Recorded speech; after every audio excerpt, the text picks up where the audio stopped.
Just a couple of guys, a couple of microphones, and a heck of a lot of know. It's Football on the Know with Jim and Joe.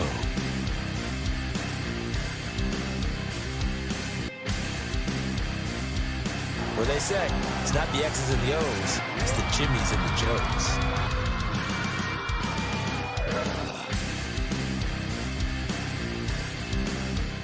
All right, what's going on, everybody? Welcome to another episode of Football on the Know. I am Jim McPhee, alongside of me is Mr. Joe DeCapita. What's going on, Autos? Welcome back for another edition of Football on the No Show. We are ready to go. We are into week 7 is upon us. Week 6 has gone flying by. Shit happened. Well, this weekend. It was just like always. Up is down, down is up. You know, it's just another flip-flop week. You know, a lot of upsets in the beginning. 1 o'clock games, I think. Newsflash: the referees still aren't good. So it's okay. We're going to have to deal with this all season long, and it's fine. Don't be rude. It's what it is. But thanks. If you're new to the show, could you please do us a huge, huge favor and help us out? Help us with the algorithm, get us more noticed, and grow this football community that we're trying to grow. Head over to YouTube, search us up, Football on the No Show. While you're there, hit that subscribe button. Also, hit the notification bell, and click it on to all so you get all the notifications, let you guys know when we go live. As well, you can also follow us at Facebook and just become a member, become a know-it-all. Welcome to the show. Yeah, absolutely. It's been a crazy week again. We saw a lot of upsets, like I said. I mean, Kenny Pickett goes out of the game, concussion protocol, and He got Mitch whacked. Trubisky comes back He got whacked. into the game now and looks like a savior right there, and takes down the Tampa Bay Buccaneers, who are reeling, and Tom Brady yelling on the sidelines at these guys. Losing it. How much did they appreciate him for that Super Bowl run and see how he was a commander, but now they're getting scolded like children now. So this is what you signed up for, and this is what you got. All I and have he's to got a lot of say- stress going on right now. All I have to say about that situation is they're all grown men. And I'm sorry, if I'm a vet offensive lineman there, you're not talking to me that way, bro. I don't care who the hell you are. I'm a man. You don't talk to me like that. You don't scold me. Shut the fuck up, Tom, and sit down. Nice. Excellent. All right. So, yeah, I mean, that happened during this week, and a bunch of upsets, like I said. But how about the Buffalo and Kansas City game? That game did not, disappoint. It was back and forth throughout the game. Yeah, it was a great game. Yeah, it was. Absolutely. Great. It just reminded you of the last year's playoff game. And, Yep. And again, we'll see these teams later on in the playoffs again. Once Yeah, again, and but it was Buffalo exactly comes out that, on too. top. It was that atmosphere. It was that playoff atmosphere. Watching that game, it felt like it was round one. Like, it felt like it was intense. Everybody was on the edge of their seats for every single play. Like, it was probably the best game we're going to see this season. Right. And again, it comes out to the end, and you hear the difference with the crowd, going back and forth, getting into it, and then all of a sudden at the end, kind of silence too. Yep. But then when Buffalo scored with still some time left, and then you're looking at Patrick Mahomes, and they're like, oh, here they have an opportunity, Right. and then throws another interception to lose it for him. But it goes to show you with Buffalo what they've got that complete team, and it's scary to see how that secondary is playing without even Tre'Davious White even to play a game this season here for them when he comes back. Oh, my goodness. Say that's the thing about this team.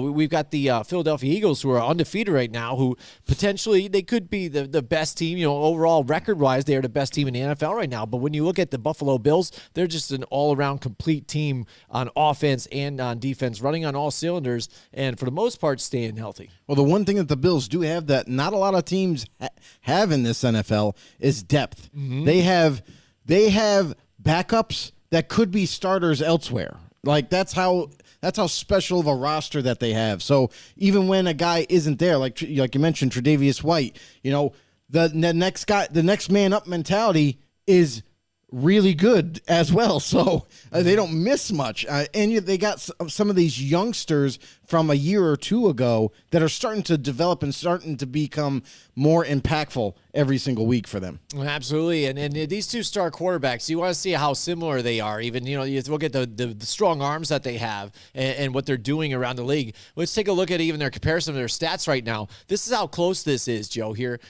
they've got 200. I flip flopped that. That's supposed to be the other way, but it's 260 to 229 in attempts, and then completions. Josh Allen is doing a lot better on that part, but he's got 66.9 to 65.9.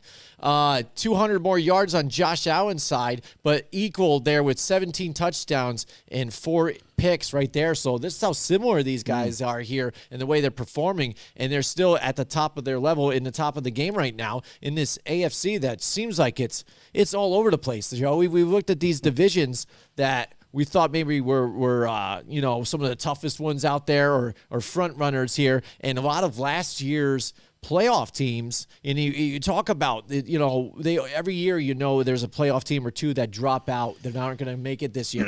Seems like this year, for sure, there's a few of those top tier teams that we're not sure what the heck is going on here with these guys. You know what I mean? And a lot of it is injuries. I hear that too, but I think some of it too is personnel that they decided to go and start the season with, and now they're kind of like, uh-oh. Maybe we got to retool something and rethink some options here and trying to get this car back on the road here. Yeah, and that's the thing, is that a lot of teams that we thought were going to be very strong in week 1 and going forward are not that strong.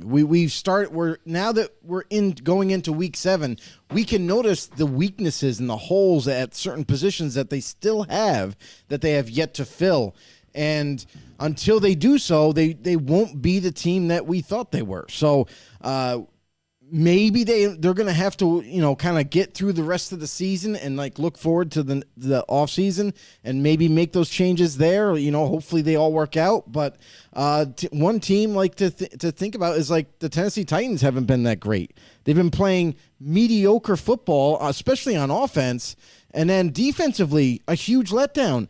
A once very strong, probably the strongest part of their team last year, is now they don't have it all together. Now I get it. They don't have they lost one of their linebackers for the season, so he's been missing one of their pass rushers. But all in all, teams like that, teams like the Colts, we thought they got Matt Ryan, so that's pretty much what they need. They needed a true quarterback, and that's still not the answer. They still need more help besides the quarterback. They need more receivers. And the list goes on and on. There's other teams that are out there that are still in dire need, like Washington, still don't have a quarterback, still trying to figure things out. Maybe Taylor, now that he's going to assume that starting role with Wentz being out due to injury, maybe Washington could rebuild something with Taylor at the helm. Absolutely, yeah, and that's something I've been looking forward for a while, and I think you will see something different, a little more, a sure thing. These guys will gel a lot better, I think, again, because they sat behind him. He let them lead the team last season and really bonded, I think. So if you're bringing in Carson Wentz, again, you had to, because you go and made that trade, you pay him whatever, and he's there now, so you got to put him in there. But now when you see kind of it's failing, but the injury happening on top of it, it was kind of one of those things, a blessing in disguise, if you want to call it that, I guess, in a sense. Absolutely. Where you kind of see Taylor Heineke come in here and we'll see if he can repeat what he did last year for these guys. And we know that he's won games with them, but with less talent. If you remember, the last time he was the starter for Washington, who did he have besides a banged-up Curtis Samuel every once in a while? Or, Scary Terry McLaurin was the go-to guy, but when he's getting double-teamed every single rep, it's kind of hard to get him the ball. And then who do you have other than him? They didn't have anybody. Now, it looks like they got Jahan Dotson coming up. They got De'Ami Brown, who's starting to emerge as something special for them. And then you also have Curtis Samuel there. You know what I mean? When he can stay healthy. So they have weapons now. So maybe Taylor coming back in at this point in time is the best thing for Washington. And here's the big question mark that's going to happen. Wentz is going to be due back in about 4 weeks, maybe 5 or 6 weeks tops, right?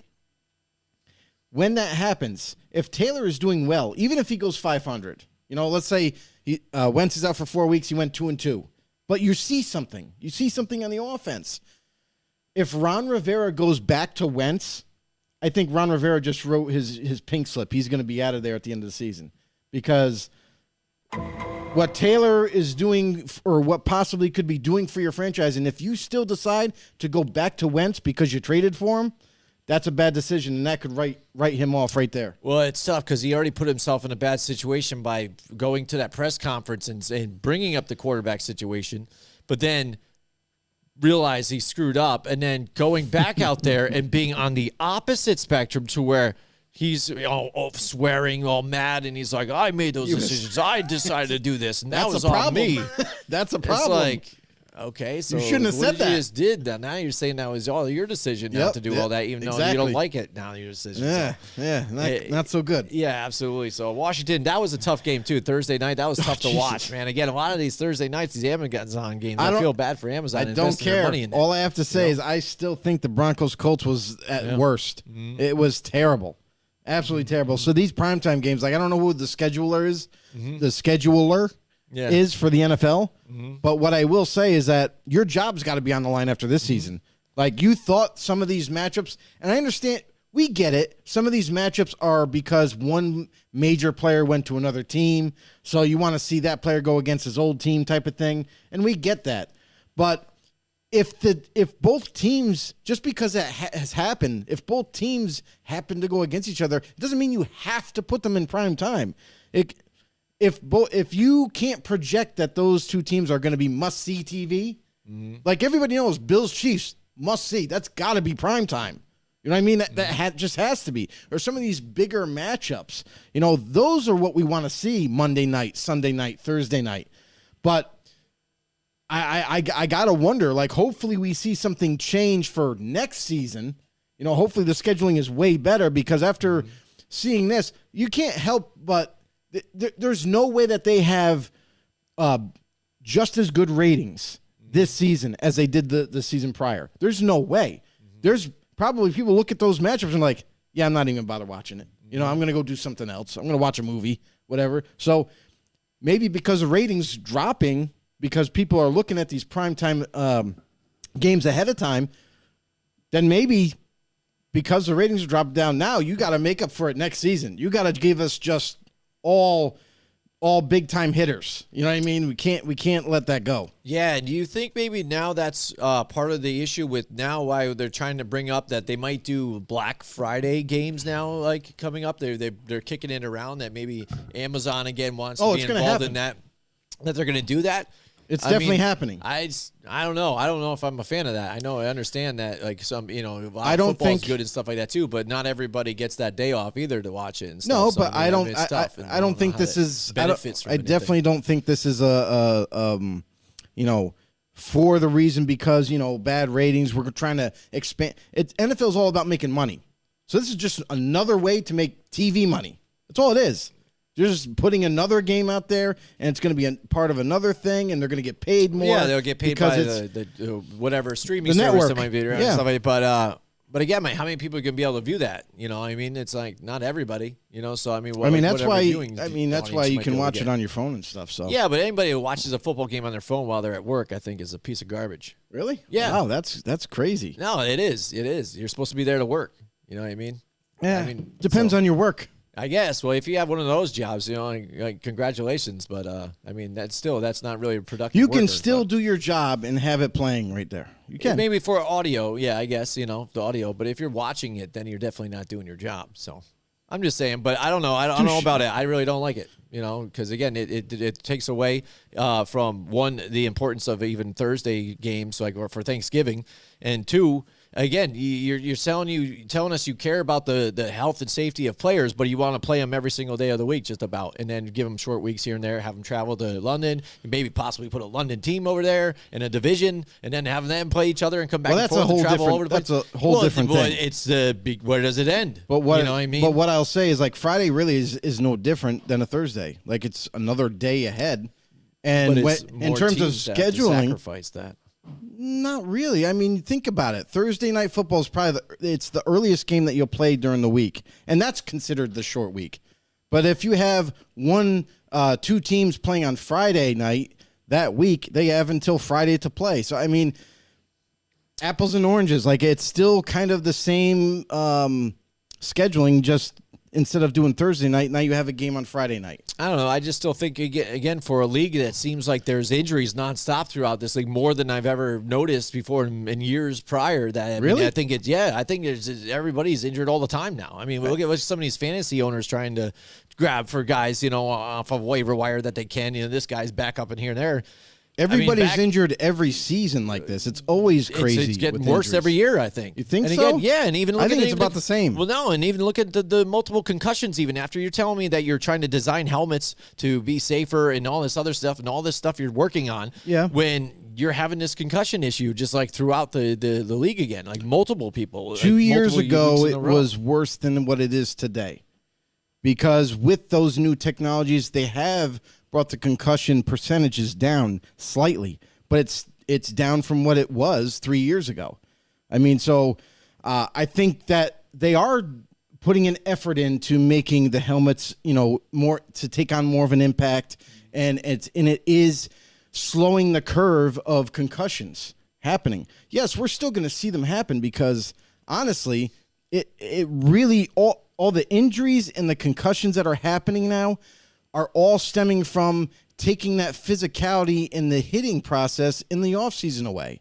Like now you when preseason, in the 80s and 90s and even the early 2000s, preseason games, they were practices, double, when you did double time practices, they were all with collisions, with hits. They were conditioning your body for the season. Mm-hmm. Now that that's been taken away, you're seeing a lot more injuries. And I'm not saying that's the reason why, but that is definitely a big reason that we've seen an escalation of injuries happening in the regular season and concussions happening more often.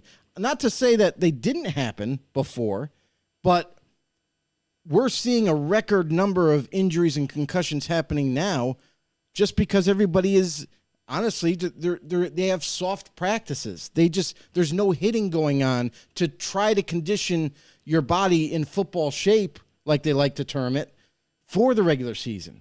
You know what I mean? These guys are pulling hamstrings. They're tearing ACLs very commonly now. Almost every week you're seeing a guy go down with a big major injury.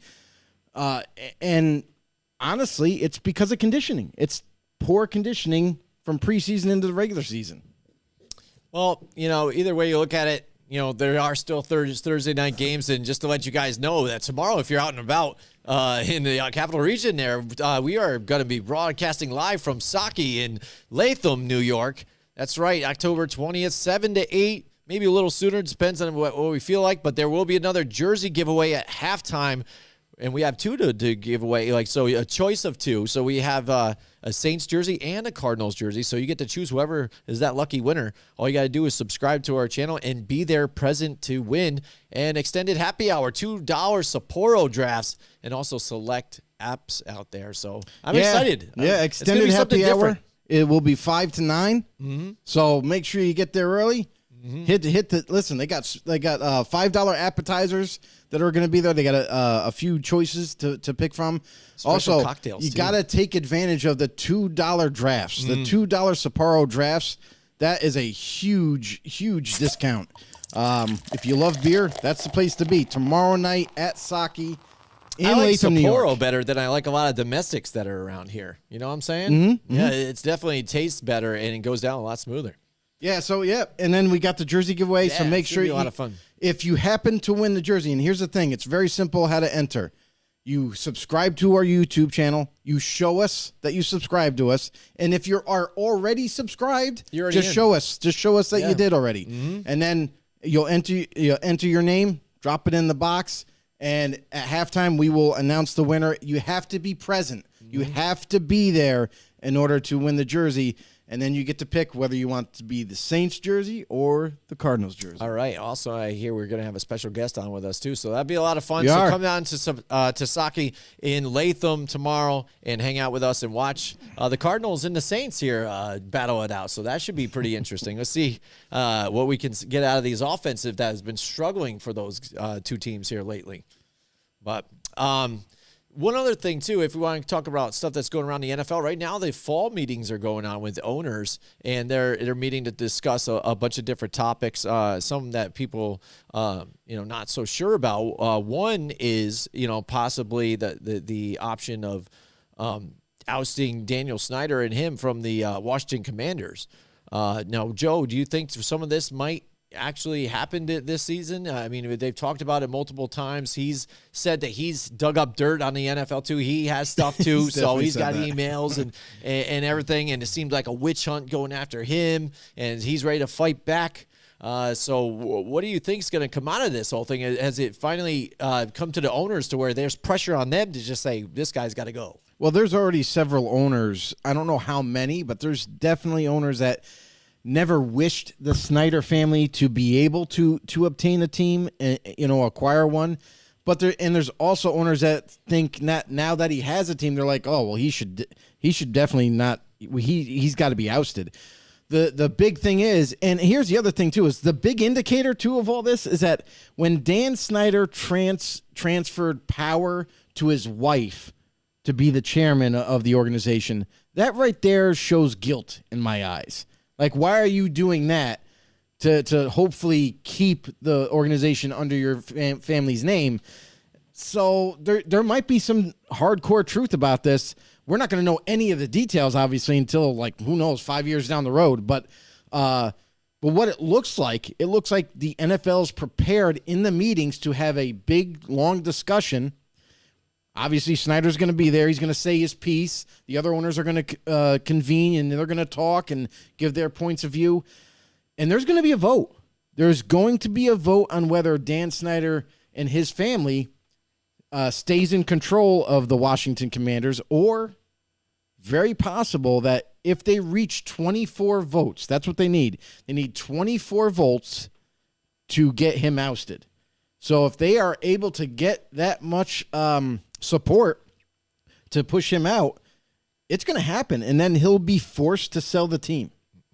Yeah, that's something we're paying attention to throughout the night to see what happens with that and what goes on. But if you ask Dan, he's like, "Oh, they can't fuck. They with can't me. take it away." Well, you know what? I'd like to see it go as far as it can It's to gonna see be what he crazy. has even Oh. too. I mean, because honestly, everything's okay. still out. Because we've even heard different things about different Yep. teams and what they've Yep. done, whether it be in racist remarks here and there, mistreatment of cheerleaders and stuff like that.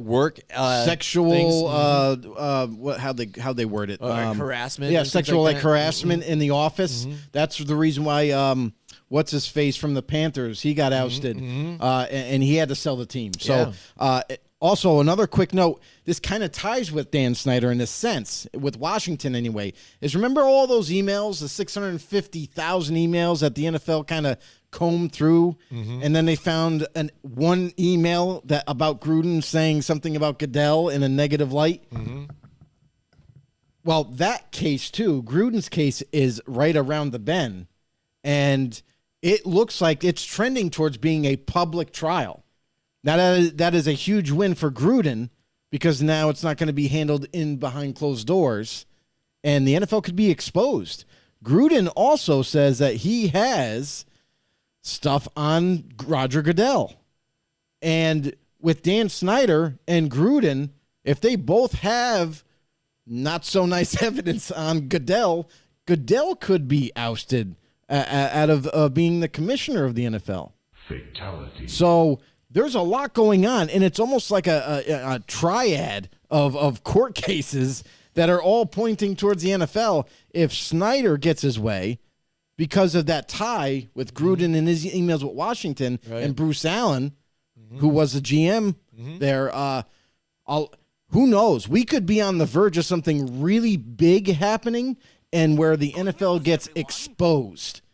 Right. And if that happens and it all falls on Roger Goodell's head, the NFL owners will have no choice but to oust Goodell. So there's a lot on the line. And that stems to other things we've heard about what's going on with the fall meetings, with Jerry Jones being upset and yelling at Robert Kraft and stuff, and people even looking confused on what the hell you're talking about. But he was one of the guys that voted against reinstating the only one for Roger Goodell to redo stay. his contract to stay. So is it, like you said, like a triad of things? Is it going to be Jerry Jones, John Gruden and Daniel Snyder team versus the world. The NFL. I swear, Jim. This is almost like the male soap opera. It's NFL of our lives. It is. That's what it is. Ooh. And you also have the little. We heard a tiff between, like you mentioned, Robert Kraft and Jerry Jones. Jerry Jones was the only one to vote against Goodell being in, which is a surprise to me because honestly, I thought Jerry Jones and him were like close. Him and Goodell. And if he's the only one saying, no, I don't want him to be the commissioner anymore, and the only one, and then Kraft looks at him with confusion, Jerry Jones basically kind of threatened him, said, hey, don't screw with me. You can't mess with me. Yeah. What are you doing? And Kraft looked at him confused and said, bruh, what are you talking about? What? Yeah. So there's also confusion with that that it was a heated discussion between those two in that meeting after that vote took place. I don't know if it was about that vote. I don't know if Kraft was supposed to vote no too. I don't know. Yeah, maybe. Or it could be something about they were just talking about, and the media kind of saw what was happening and then just kind of took it for what it was, maybe about Goodell. So there's a lot going down behind closed doors. We don't know what exactly is going to happen for the future of the NFL or for these court cases, but maybe not everybody is on the same playing field. Maybe not everybody is on the same page going forward. Absolutely. So again, crazy week. A lot of stuff going on in the news and the headlines right now. One thing that isn't crazy is going to visit our friends right there at PPK. You can see one of our sponsors. That's one right. Of our proud sponsors here. They're also on Freeman's Bridge Road, just like our friends at Mohawk Honda. That's right. And now is the better time than ever to go check them out because you know what? They had 2 different stores, but they're remodeling in one and they've moved into the other. So now you can, if you want a custom closet, you want a custom kitchen, there you go. You just go to one stop right there, 115 Freeman's Bridge Road, and check out what they have to offer. They have, glass repair too as well. They got a lot like to I said, offer, man. Custom closets, custom kitchens. Just talk to one of their great designers. They'll lead you, into whatever you want. You can pick out the stone countertops there too as well because they're part of a stone division too that's down the road. So everything you need possibly for your home could be right there at Paul Perry Kitchens. Check them out, paulperrykitchens.com, or call them at 518-688-0898. And the one thing I'll say about Paul Perry Kitchens, as well as my partner here, he actually happens to work there. So you're getting quality products there. You're getting the quality cabinets. You're getting customizable too. Like, listen, anything you want, they can do it. They're a superior, I like professional business that does work well, high quality. Make sure you go to Paul Perry Kitchens. All right. Great endorsement, Joe. Absolutely. Thanks, buddy. Yeah. I hope to be sponsored one day by them live personally. shows. They help do our live shows that we do too, so we really appreciate it. So, Joe, again, something that isn't going special right now. It's the Carolina Panthers. We talked about them a little bit last week because, again, they go and fire Matt Rule, right? Because they're losing, not getting it done. He wanted out, though. He wanted out. Yeah, he's one of those guys that seemed like he was in over his head. He just had to get out. Now he's going to be probably one of the highest paid college football coaches sought after, after the season. Back to do that. Yeah, absolutely. But, are the Panthers, here's the question, are they imploding? The Robbie Anderson trade that just happened too as well, after he was issues on the field last week. And then Baker Mayfield also we're hearing is going to be competing for the starting job when he comes back. It just isn't given to him when he gets healthy. So Steve Wilkes, after the Matt Rule situation's gone, he's in there and it seems like he's putting his foot down on things now too. And I think maybe some of these players are just kind of done with the whole coaching staff altogether. So what's going on? And also bring into the fact that the GM had said, we're not looking to trade Christian McCaffrey, but we'll accept phone calls. So in case you guys are calling right now, listen, call us now and talk to hot girls. All I have to say is come on. Last season there was rumors circulating before he got injured. They could possibly be looking to trade him for draft picks for whatever they can get because he's not the healthiest running back for them. Great player, don't get us wrong, but they were looking to cash in last year. Now, come on. The GM, you gotta let's just be honest. You're looking to move on from him because you don't think he's going to hold up, and you want to cash in now. We get that. So yes, that's true. They The are value going to is be looking bigger than right now because he's actually staying healthy and everything. Yeah, so. but that's true. That part is true. We already know that they're probably calling other teams up, even if they're not interested, at least to find out like maybe what they would consider giving up for him. He is a great player, but you do run that risk of, is he going to be able to stay healthy? So that's that. As far as Wilks goes, taking over the head coaching role for the Panthers, it's not his first rodeo. He had a very short stint back with the Cardinals. You know what I mean? Got his first head coaching gig with Arizona, and it fell apart real quick in like 1 year. So now he's getting a second chance, so to speak, to kind of maybe change the tides for Carolina and win a few games instead of lose the rest of them. So he's starting to establish dominance, so to speak. Now I am the big dog. I am here. I am running this ship. You listen to me. The whole blow up with Robbie Anderson, though, kind of more stemmed from the assistant than the head coach. I know there was a lot of barking going back and forth between one of the assistants, most likely the offensive assistant for the Panthers. I don't know what sparked it, but Robbie Anderson literally lost himself on the sideline and was like very evidently, the camera showed it, like berating the coach, yelling at him, screaming at him, the coach yelling and screaming back at him. A lot of, not so nice words were probably said. And then Steve Wilks was getting aggravated with the whole squabble that was happening. And he starts yelling at the assistant saying, shut up, stop it, stop. And then when he does that, embarrassing us on TV. and he does that, Robbie Anderson still chirps until finally Wilks grows tired of it and just says, hey, Robbie, hit the showers. We're done. Because they benched him. You know what I mean? So he took it very offensively and said, what are you doing benching me? I'm one of your starters. How could you? So that it all blew up on the sideline very quickly.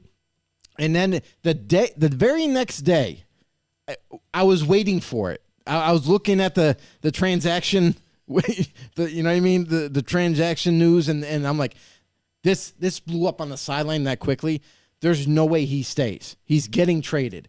And wouldn't you know it, he ends up getting traded to the Arizona Cardinals, where Order 66. Wilks once coached. So you see the tie there, and it was very interesting on how fast it happened. It literally happened the very next day. A trade was approved of, a 6th and 7th round pick, I think 2024 and 2025 or something like that. Now he's over to Arizona already. He's suiting up. He's practicing with the team. And from what I hear, he's going to play as soon as tomorrow night. There's definitely not enough time to learn the playbook, but maybe they're like, hey, we're going to use him for a couple plays, rotate him in and out. They can and just say, tell him what he's got to do. Yeah, you know what I mean? So, and they need it right now too with the wide receiver situation. He's a gifted deep threat receiver. And for whatever reason, it didn't work out in Carolina. We know that he left the Jets. It didn't work out there. And to be honest, when he was a Jet, they weren't really using him as, a complete receiver. They weren't using him in the short, intermediate, and deep. They were just using him in deep. Then he goes to Carolina, where it looked like when Sam Darnold was the quarterback, where he was getting utilized in every route of the tree. So you started to see a spark there. And now we are right here, gets traded to Arizona. And this is actually a brilliant move by Arizona, because right now, Brown, Marquise Brown comes down with a big-time injury, definitely going to be out at least 6 weeks, possibly for the season. We don't know. We haven't gotten confirmation yet, but wow, Robbie Anderson becomes available for you. You end up pulling a trade and trade peanuts for him. And now you're going to have this week, you're going to have Robbie Anderson at your disposal, and DeAndre Hopkins makes his return this tomorrow night. So Kyler Murray's like, oh, thank God. Make your dreams come true. Finally going to have my big-time weapon in Hopkins, and now I get another weapon in Robbie Anderson. So it probably works out for everybody there in Arizona, and we'll see where the Carolina Panthers are going to be headed, because right now it definitely looks like they're starting to come unglued. And whether Wilkes is the interim coach, maybe he's campaigning for the job, obviously, after this season. But so far, it's been very rocky in Carolina. And now you also announce none other than Baker Mayfield and saying what we kind of thought, where we're like, he was kind of handed that job, not really worked for it, and has been terrible, to be honest, with Carolina. Now Sam Darnold is due to come off the IR. They have, I forgot what it is. They have like so many days, 45 days or something like that, to put him on the active roster. And in doing so, I'm sorry, we talked about Darnold before. Darnold he deserves another chance to not only take over that starting role, but see what he can do now. You've already seen what Baker could do. Didn't work out well. Now that Darnold's coming back from injury, what's the harm in switching QBs? Yeah, absolutely. I mean, it stings too now that Robbie Anderson's gone, because they did have that tie right there. That they That's right. Were That's that right. good connection. But maybe again, DJ Moore's looking at it as like, oh, maybe I can be effective now too. He would again, be. because you Yeah. looked at what was going on with Baker Mayfield, only throwing 50% here, and on the touchdown to interception ratio, he's got 4 TDs and 4 INTs. And their problem on offense too is they're going too many 3 and outs. They have, they're the last in plays run too in this league, and that's what that is. That's 1, 2, 3 and done. Punt, punt, punt, punt. And that puts you behind. And that defense that we thought was going to be pretty decent, and they're young still, they're getting tired early, so they can't keep them in the games. They had opportunities in these games this season, and they've been in it. And early on they had a win, so they've been in some of these guys. But then when your offense isn't really doing anything for you and keeping you off the field to rest a little bit, it weighs on you, and you just bend so much until you finally break. And this is what you're seeing here. So now the restart. I'm excited to see what you could do with Sam Darnold, because one thing that he also does, I think, that he is underrated with, he makes some plays with his legs too. So he can still make some stuff out into the open field and kind of scary and do that stuff for your offense when the play is breaking down, instead of like Baker Mayfield you saw. Once his reads weren't there, he just tossed it away out of bounds, just easy, just like boom. Yeah, kind of. It almost looked like he gave up. Yeah, absolutely. So instead of make the dumb mistake, But that's the thing is, when you have a guy like DJ Moore, he's your primary receiver. You should be utilizing him when you can. He might not be open every single play, just like no receivers open every single play. But in their minds, even though they'll tell you that. But when Darnold comes back, if he's given the torch to kind of lead this team and take it back over, he's got a couple of newer weapons though too to utilize. Laviska Shenault got traded over from the Jaguars, like for a second life at playing in the NFL, and he was banged up when he got there, but now it looks like he's healthy. So maybe that's someone else he could kind of rely on in the slot and what have you. So they still have CMC. I mean, if Sam Darnold comes back and they don't trade him, things could turn around. Going. They really got to get him going, get him available to get him into some plays here and get that offense going, because it really needs to rotate around him and get it going. Look what the Giants have done with Saquon Barkley. You know what I mean? Yeah. He's the best offensive weapon that you have. Right. You got to revolve your offense around him and get him going here. So that would If alleviate they don't trade him. issues off of the quarterback situations. You gotta have that disclaimer in there. Right. And it's you know what, in this division, the way it is right now, I mean, it's still kind of anybody's game in that division. And it's dude. still In early. Some of these, it's been nuts. There's still a long season to go, everybody. Real quick, I just want to mention this too. We asked you, if you're new to the show, help us out, help us grow our football community, help us kind of pick up on this algorithm on YouTube. Search us up, Football on the No Show. Also hit that subscribe button when you're there. Hit that notification bell, let you guys know when we go live. And you also can follow us on Facebook. That is and become a know-it-all. Yeah, there you go. One other thing too is, like, listen, if you're not a fan of video and you're not a fan of just kind of like watching us, catch us on the go. maybe Just you're listen not to it. attracted to us, and that's fine. You can also don't know take how us you on the do go. Anywhere you get your podcasts, iTunes, Spotify, you name it, we're there. Make sure you hit a follow on there. Take us along with you. Help us grow. Well, let me tell you about growing too, Joe. Actually, you're going to tell everybody about growing. You got to stop doing that. You got to stop sorry. like saying like I'm gonna tell you about this. tell you, Usually and 'cause then I do. I'm like, no, Joe's going to do Never it mind. I'm because gonna pass it off. But anyway, Joe's growing as well, and like I am our growing? sponsors that help us. Yeah, I think individually and spiritually, you're growing. Joe. really, Yeah, absolutely. So wow. That's news just to like me. with our sponsors, we grow together as a family, and Colorize I is hope you're not growing talking as about we my speak. weight. No. Oh, okay. Well, anyway, Colorize, the paint professionals, everybody. That's it. Colorize, baby. Get jacked up for this. Colorize is a locally owned and operated Benjamin Moore dealership with locations in Clifton Park, Niskayuna, and Queensbury, and soon to be Troy. Yes, they focus on the outstanding products from Benjamin Moore. Everybody knows who Benjamin Moore is, the paint professionals, right? But as an independent dealer, they also have access to almost everything paint and finish related. Serving everyone from the professional to the do-it-yourselfer, Colorize is eager to help and are capable of making your next project go a lot smoother. Colorize. Scroll down, please. No, that's it. Oh yeah, Colorize. The right paint. There you See, go. I know there was There you more. go, see, and advice from local professionals who care. Who care? You should have memorized that part. But No, I don't memorize anything. At There's nothing mycolorize.com. upstairs. We got some new Colorized swag too. That was pretty cool. I'm from wearing it Link and right now. stuff, You so just there can't go. see. It's just under there. It's keeping them warm. It's so how about that? lingerie. He's showing his from true Colorize. colors. That's right. So it's lingerie. And that's our new line from lingerie from Colorize. But all right, so next we've got a fun little segment we're going to do before we get into our picks. By the way, if you guys have anything you want to bring up too on the Yeah, comments, light the comment, comments baby, up, comment. We'll bring up anything you guys want. Listen, out there got if any anybody, questions out there. if you're watching out there, make sure, hey, don't be shy. Comment down below. Just say, even if you want to just say hi, we're cool guys. We'll say hi back. We'll give you a shout out on the show. Yeah, And if we you love want shout-outs. to take it a step further in this relationship, you can also ask us the tough questions about the NFL. Yeah, absolutely. But right now we're going to do this thing, and segment we're calling "Are You For Real?" Are you for real?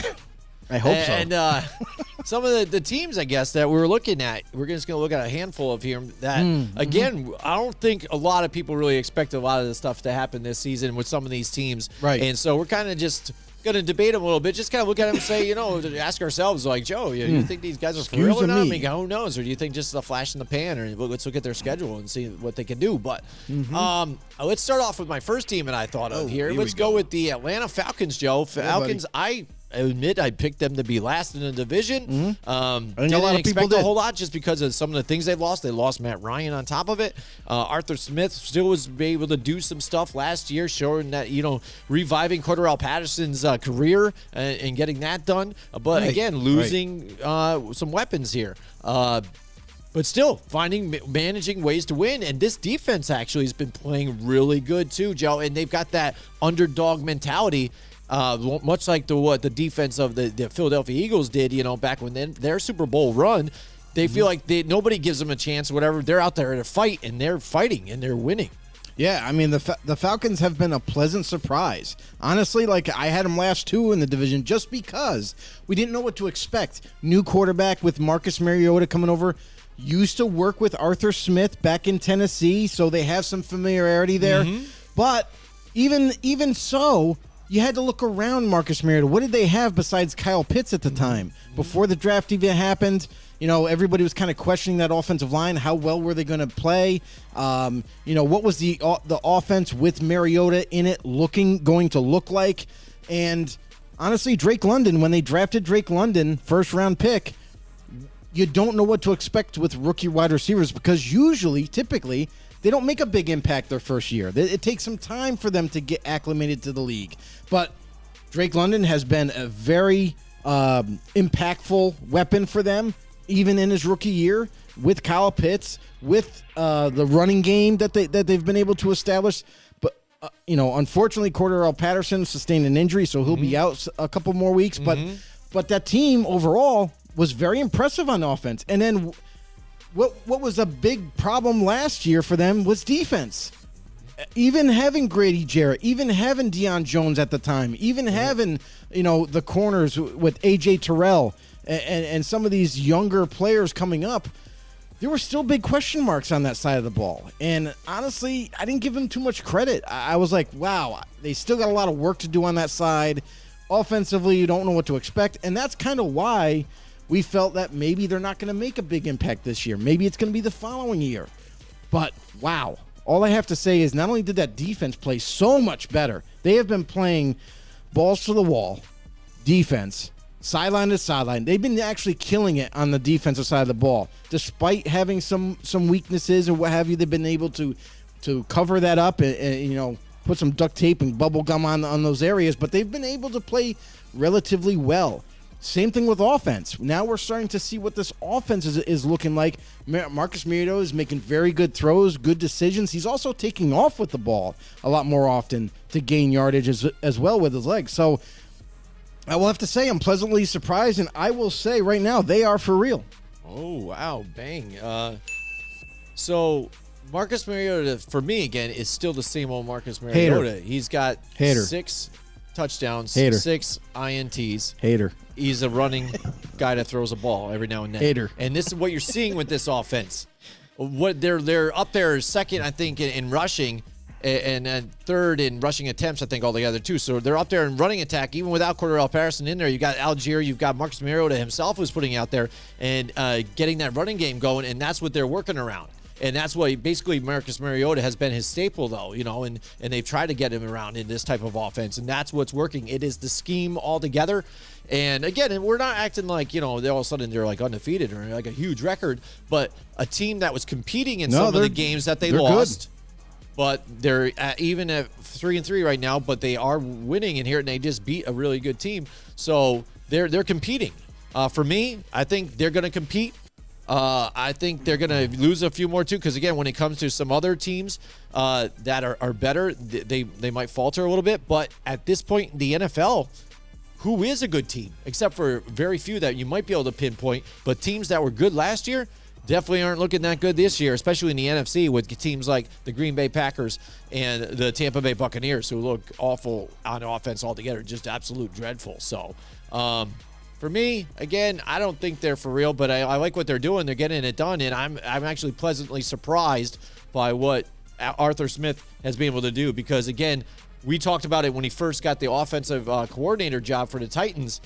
He was a lifer, like tight end coach and whatever backup coach or whatever, nothing really. He was just hanging around the organization since, what was that one coach that they had? It was a while, but he went through multiple regimes. He's still kind of stuck around that Titans team. But now you see him in the helm here at the head coach, and he looks like he's looking pretty good for the Atlanta Falcons. Yeah, I mean, and that's the reason why I said they were kind of for reals, because they are way better than what we anticipated them being. Absolutely. Let's look at my next team, and I've got the New York Football Jets, Joe.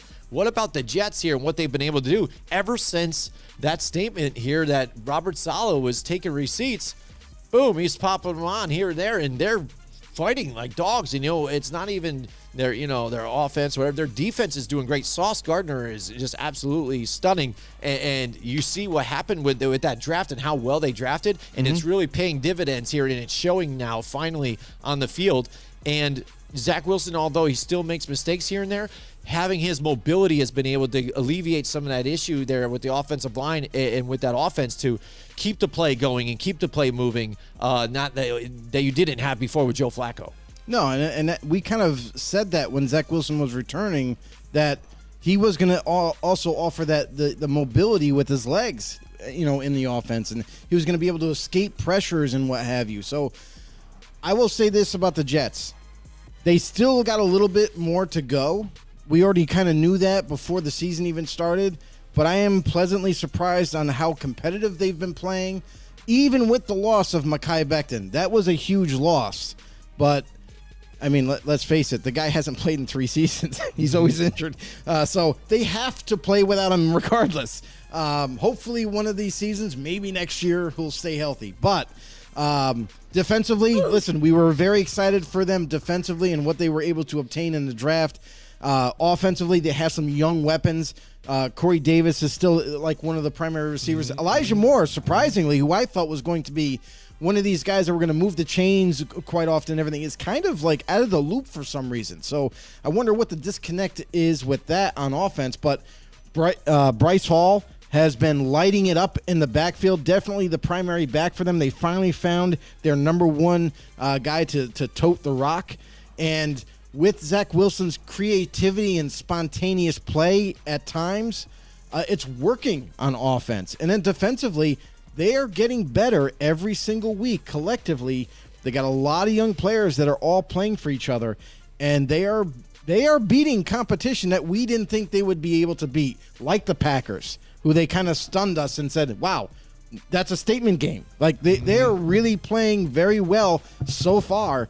And obviously, I don't know how far they can go with this. I mean, I don't know if they're gonna have a shot, at the towards the end of the season to maybe make the wild card.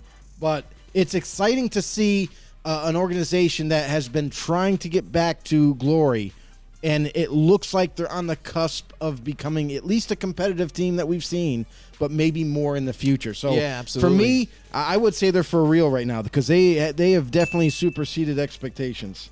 Yeah. So there you go with that. I mean, again, Jets and New York teams right now seem to be at a nice spot right now, especially in the NFL. But possibly now, the Yankees still in the playoffs too here for the baseball and everything stuff.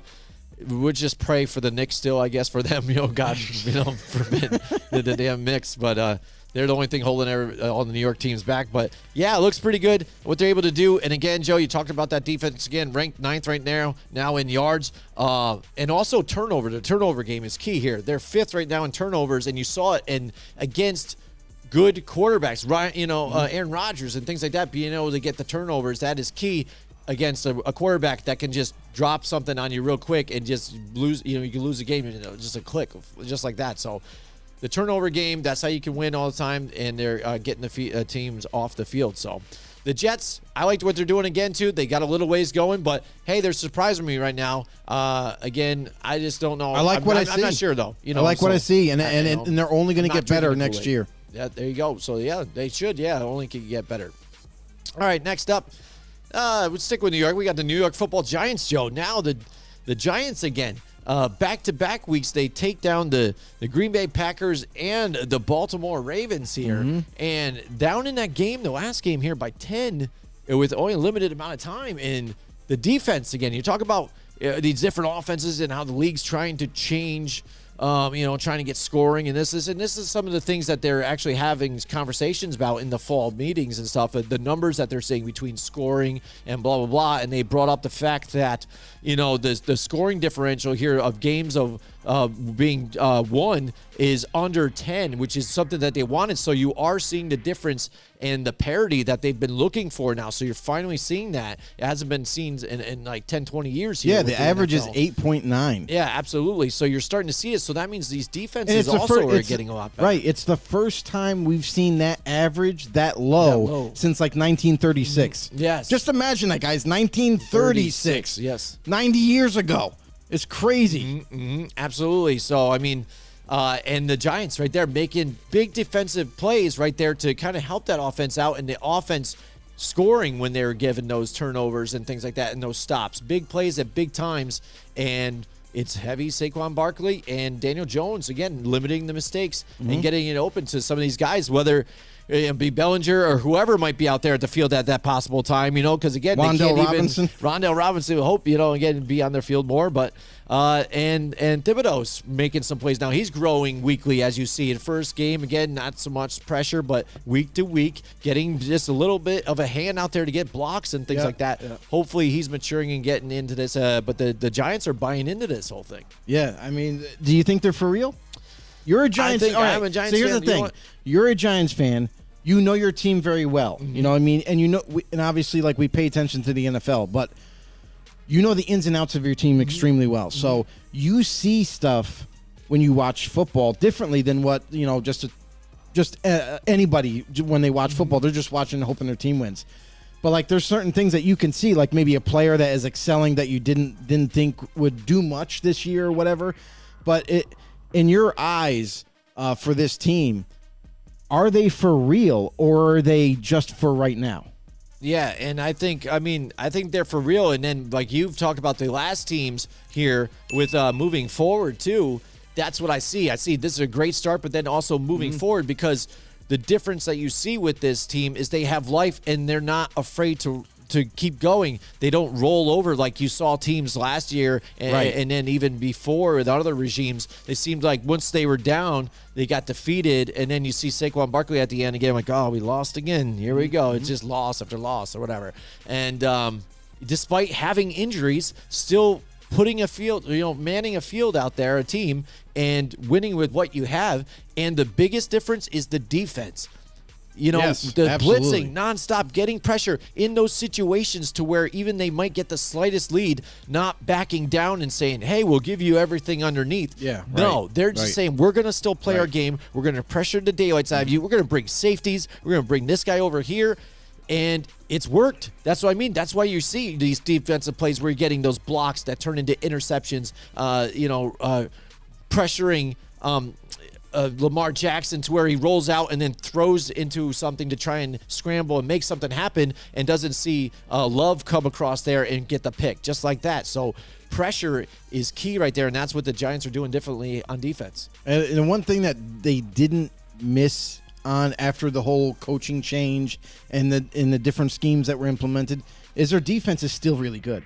So, I mean, they didn't miss a beat on that side, which is absolutely surprising, to be honest. Whenever you change regimes like that, there's usually some turnover. There's usually some changes and modifications that are made, so much so that it makes it hard for a team to stay competitive, even with trimming on one the fat, side or the other. I mean, you got rid of, James Bradbury, guys like that too, Martinez gone, and then others, linebackers too that aren't there anymore. And you have these guys say, you guys are the guys, let's get it done, and they're doing it. Well, yeah, I mean, part of that is because of injuries like Blake Martinez. They didn't listen. They didn't have enough confidence. Him coming back from his injury, he was going to be able to do the same things he did before.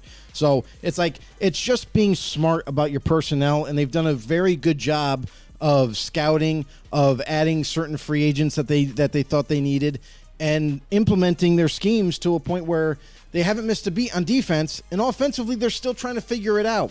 Yes, the offensive line isn't where they want it to be just yet, but it's getting better. Yes, they don't have really weapons because injuries are crazy right now at the Giants facility, and Daniel Jones is Daniel Jones. So Saquon Barkley really is the glue on offense that's holding this thing together, because to be completely honest, if you don't have Barkley, or for some reason something was to happen to him where he wasn't able to play, then this offense would fall apart. This and then you're back to being one-sided, just good defense and not so good on offense. So hopefully the Giants can keep this thing going. And honestly, I've been pro Giants for the last 3 years and saying, now's the season they're going to turn around. Now's the season they're going to turn around, over and over, because it's you see the pieces that they put on the roster, and you're like, man, they could potentially good, be a right? sleepy type of team, and they've snuck up on us this year, and it looks like not only with the new regime in place, but it looks like everybody has bought into the new coaching staff. Everybody is all aboard. Everybody is doing their jobs, and for them to be not only a competitive team, but so solid. They are I've never seen a team with a new coaching staff become so tight in such a short amount of time. Right. They're willing to run through a wall for Brian Daboll, and because of that, because of that family oriented, that tightness, that bond that they have, they are going running through teams that we didn't think they were going to even be in games. So the Giants, they have to be for real right now. Despite their weaknesses, they're able to overcome those and overcome a team like the Ravens. Who honestly thought that the Giants were going to beat the Ravens? I didn't. Honestly, I didn't. I thought the Ravens were going to win that game. And the Giants they're the hard-nosed, blue-collar team that they are, and they're proving everybody wrong. Yeah, absolutely. So, again, one of those teams I think that are for real and moving on. And so we'll see, though. This is a key right here this next coming week. And if they win against the Jags, because we've seen the Giants before play hard against good teams and then I understand. take the foot off the gas. But we have already witnessed them overcoming odds we didn't Odds, think. They yes. beat the Packers. They beat the Ravens. What I mean, what other test do you need? Yeah. So like the only thing that I'll say is consistency. Can they keep this going consistently against the Jaguars? Because they honestly, the Jaguars are another one of those teams that are kind of ascending a little bit. Like now, they're trying to get things going in the right direction. And yeah, they've surprised us a couple times, and then sometimes they've let us down. Yeah. The Giants cannot let up just because it's the Jaguars and they're kind of going through a little bit, turmoil right now. Yep. The Giants can't overlook No, them. yeah, you so still they gotta got watch to that still handle defense. business. Absolutely. All right. Now, one of the teams I brought up here to ask if they're for real, because sneakily, again, nobody's talking about them. They're talking about the Chiefs and the Buffalo Bills. Skol! Obviously, the Philadelphia Eagles on the other side.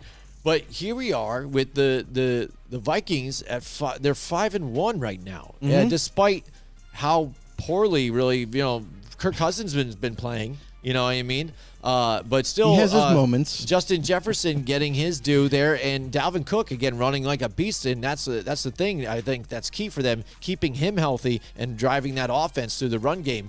That helps Kirk Cousins in his time there for the Vikings, because this is a put out or shut up year here for him altogether within this new regime here, because he's got to prove to them that he still is the guy, because he's been on this contract for a while and supposed to have This been is the last guy. year. Yeah, to take them to where they needed to go, and they haven't been back there since when they had Case Keenum. So this is it. This is your time. And with the Packers playing the way they've been playing, like they're ripe for the picking right now. And sneakily, the Vikings are sitting there at 5-1, and nobody's talking about it. I know, isn't that crazy? Like, I understand the Vikings weren't the hot topic this offseason. I understand there was some question marks.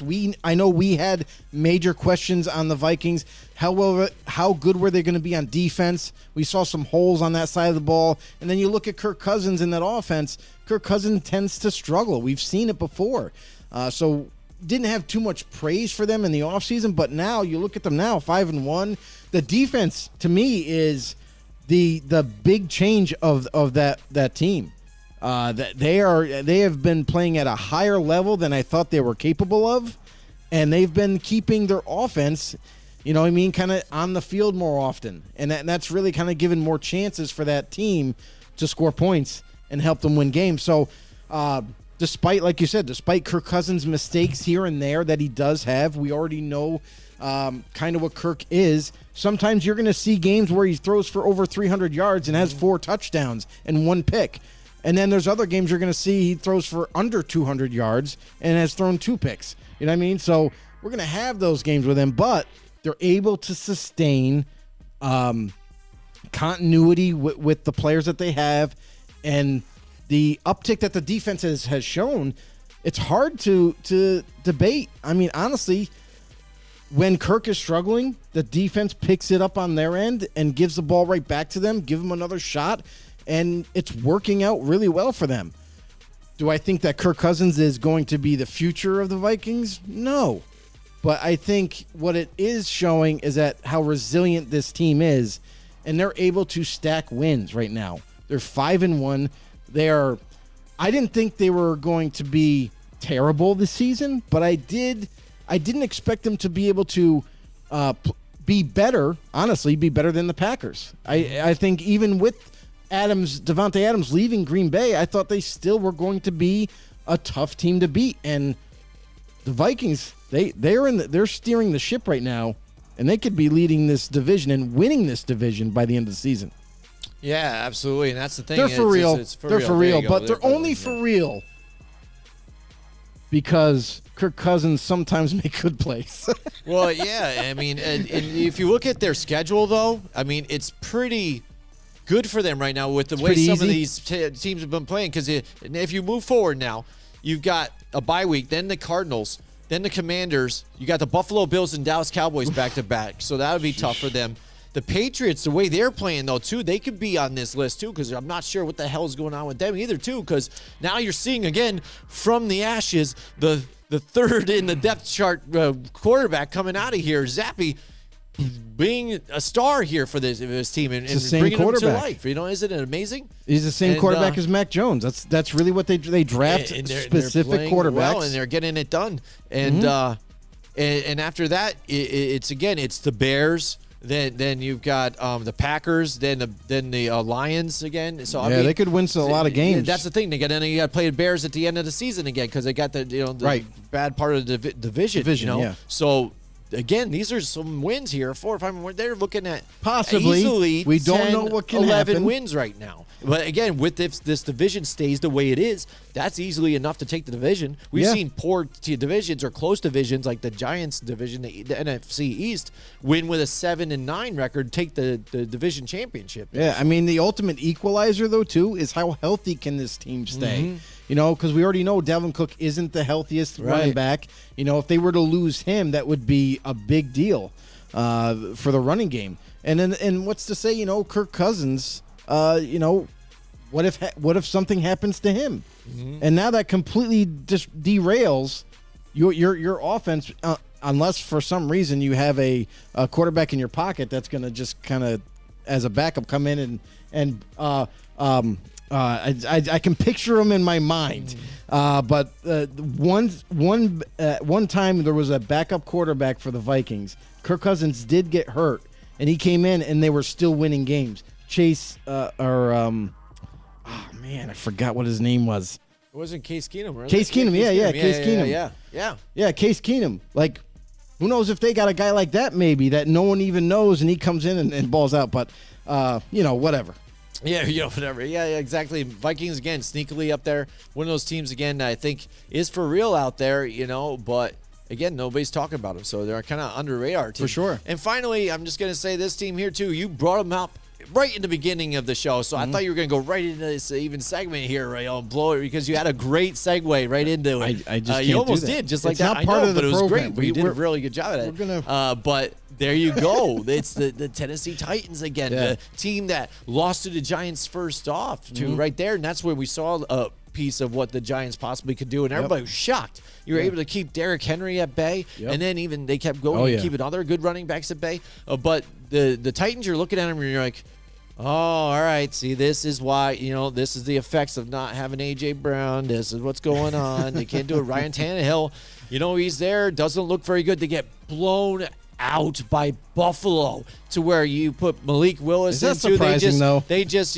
conceded. They're like, all right, let's put all the backups in there. Everybody sit down. Let's see what we got. Is and that- then Buffalo's like, all right, fine. We'll do that too. Let's make it a preseason game.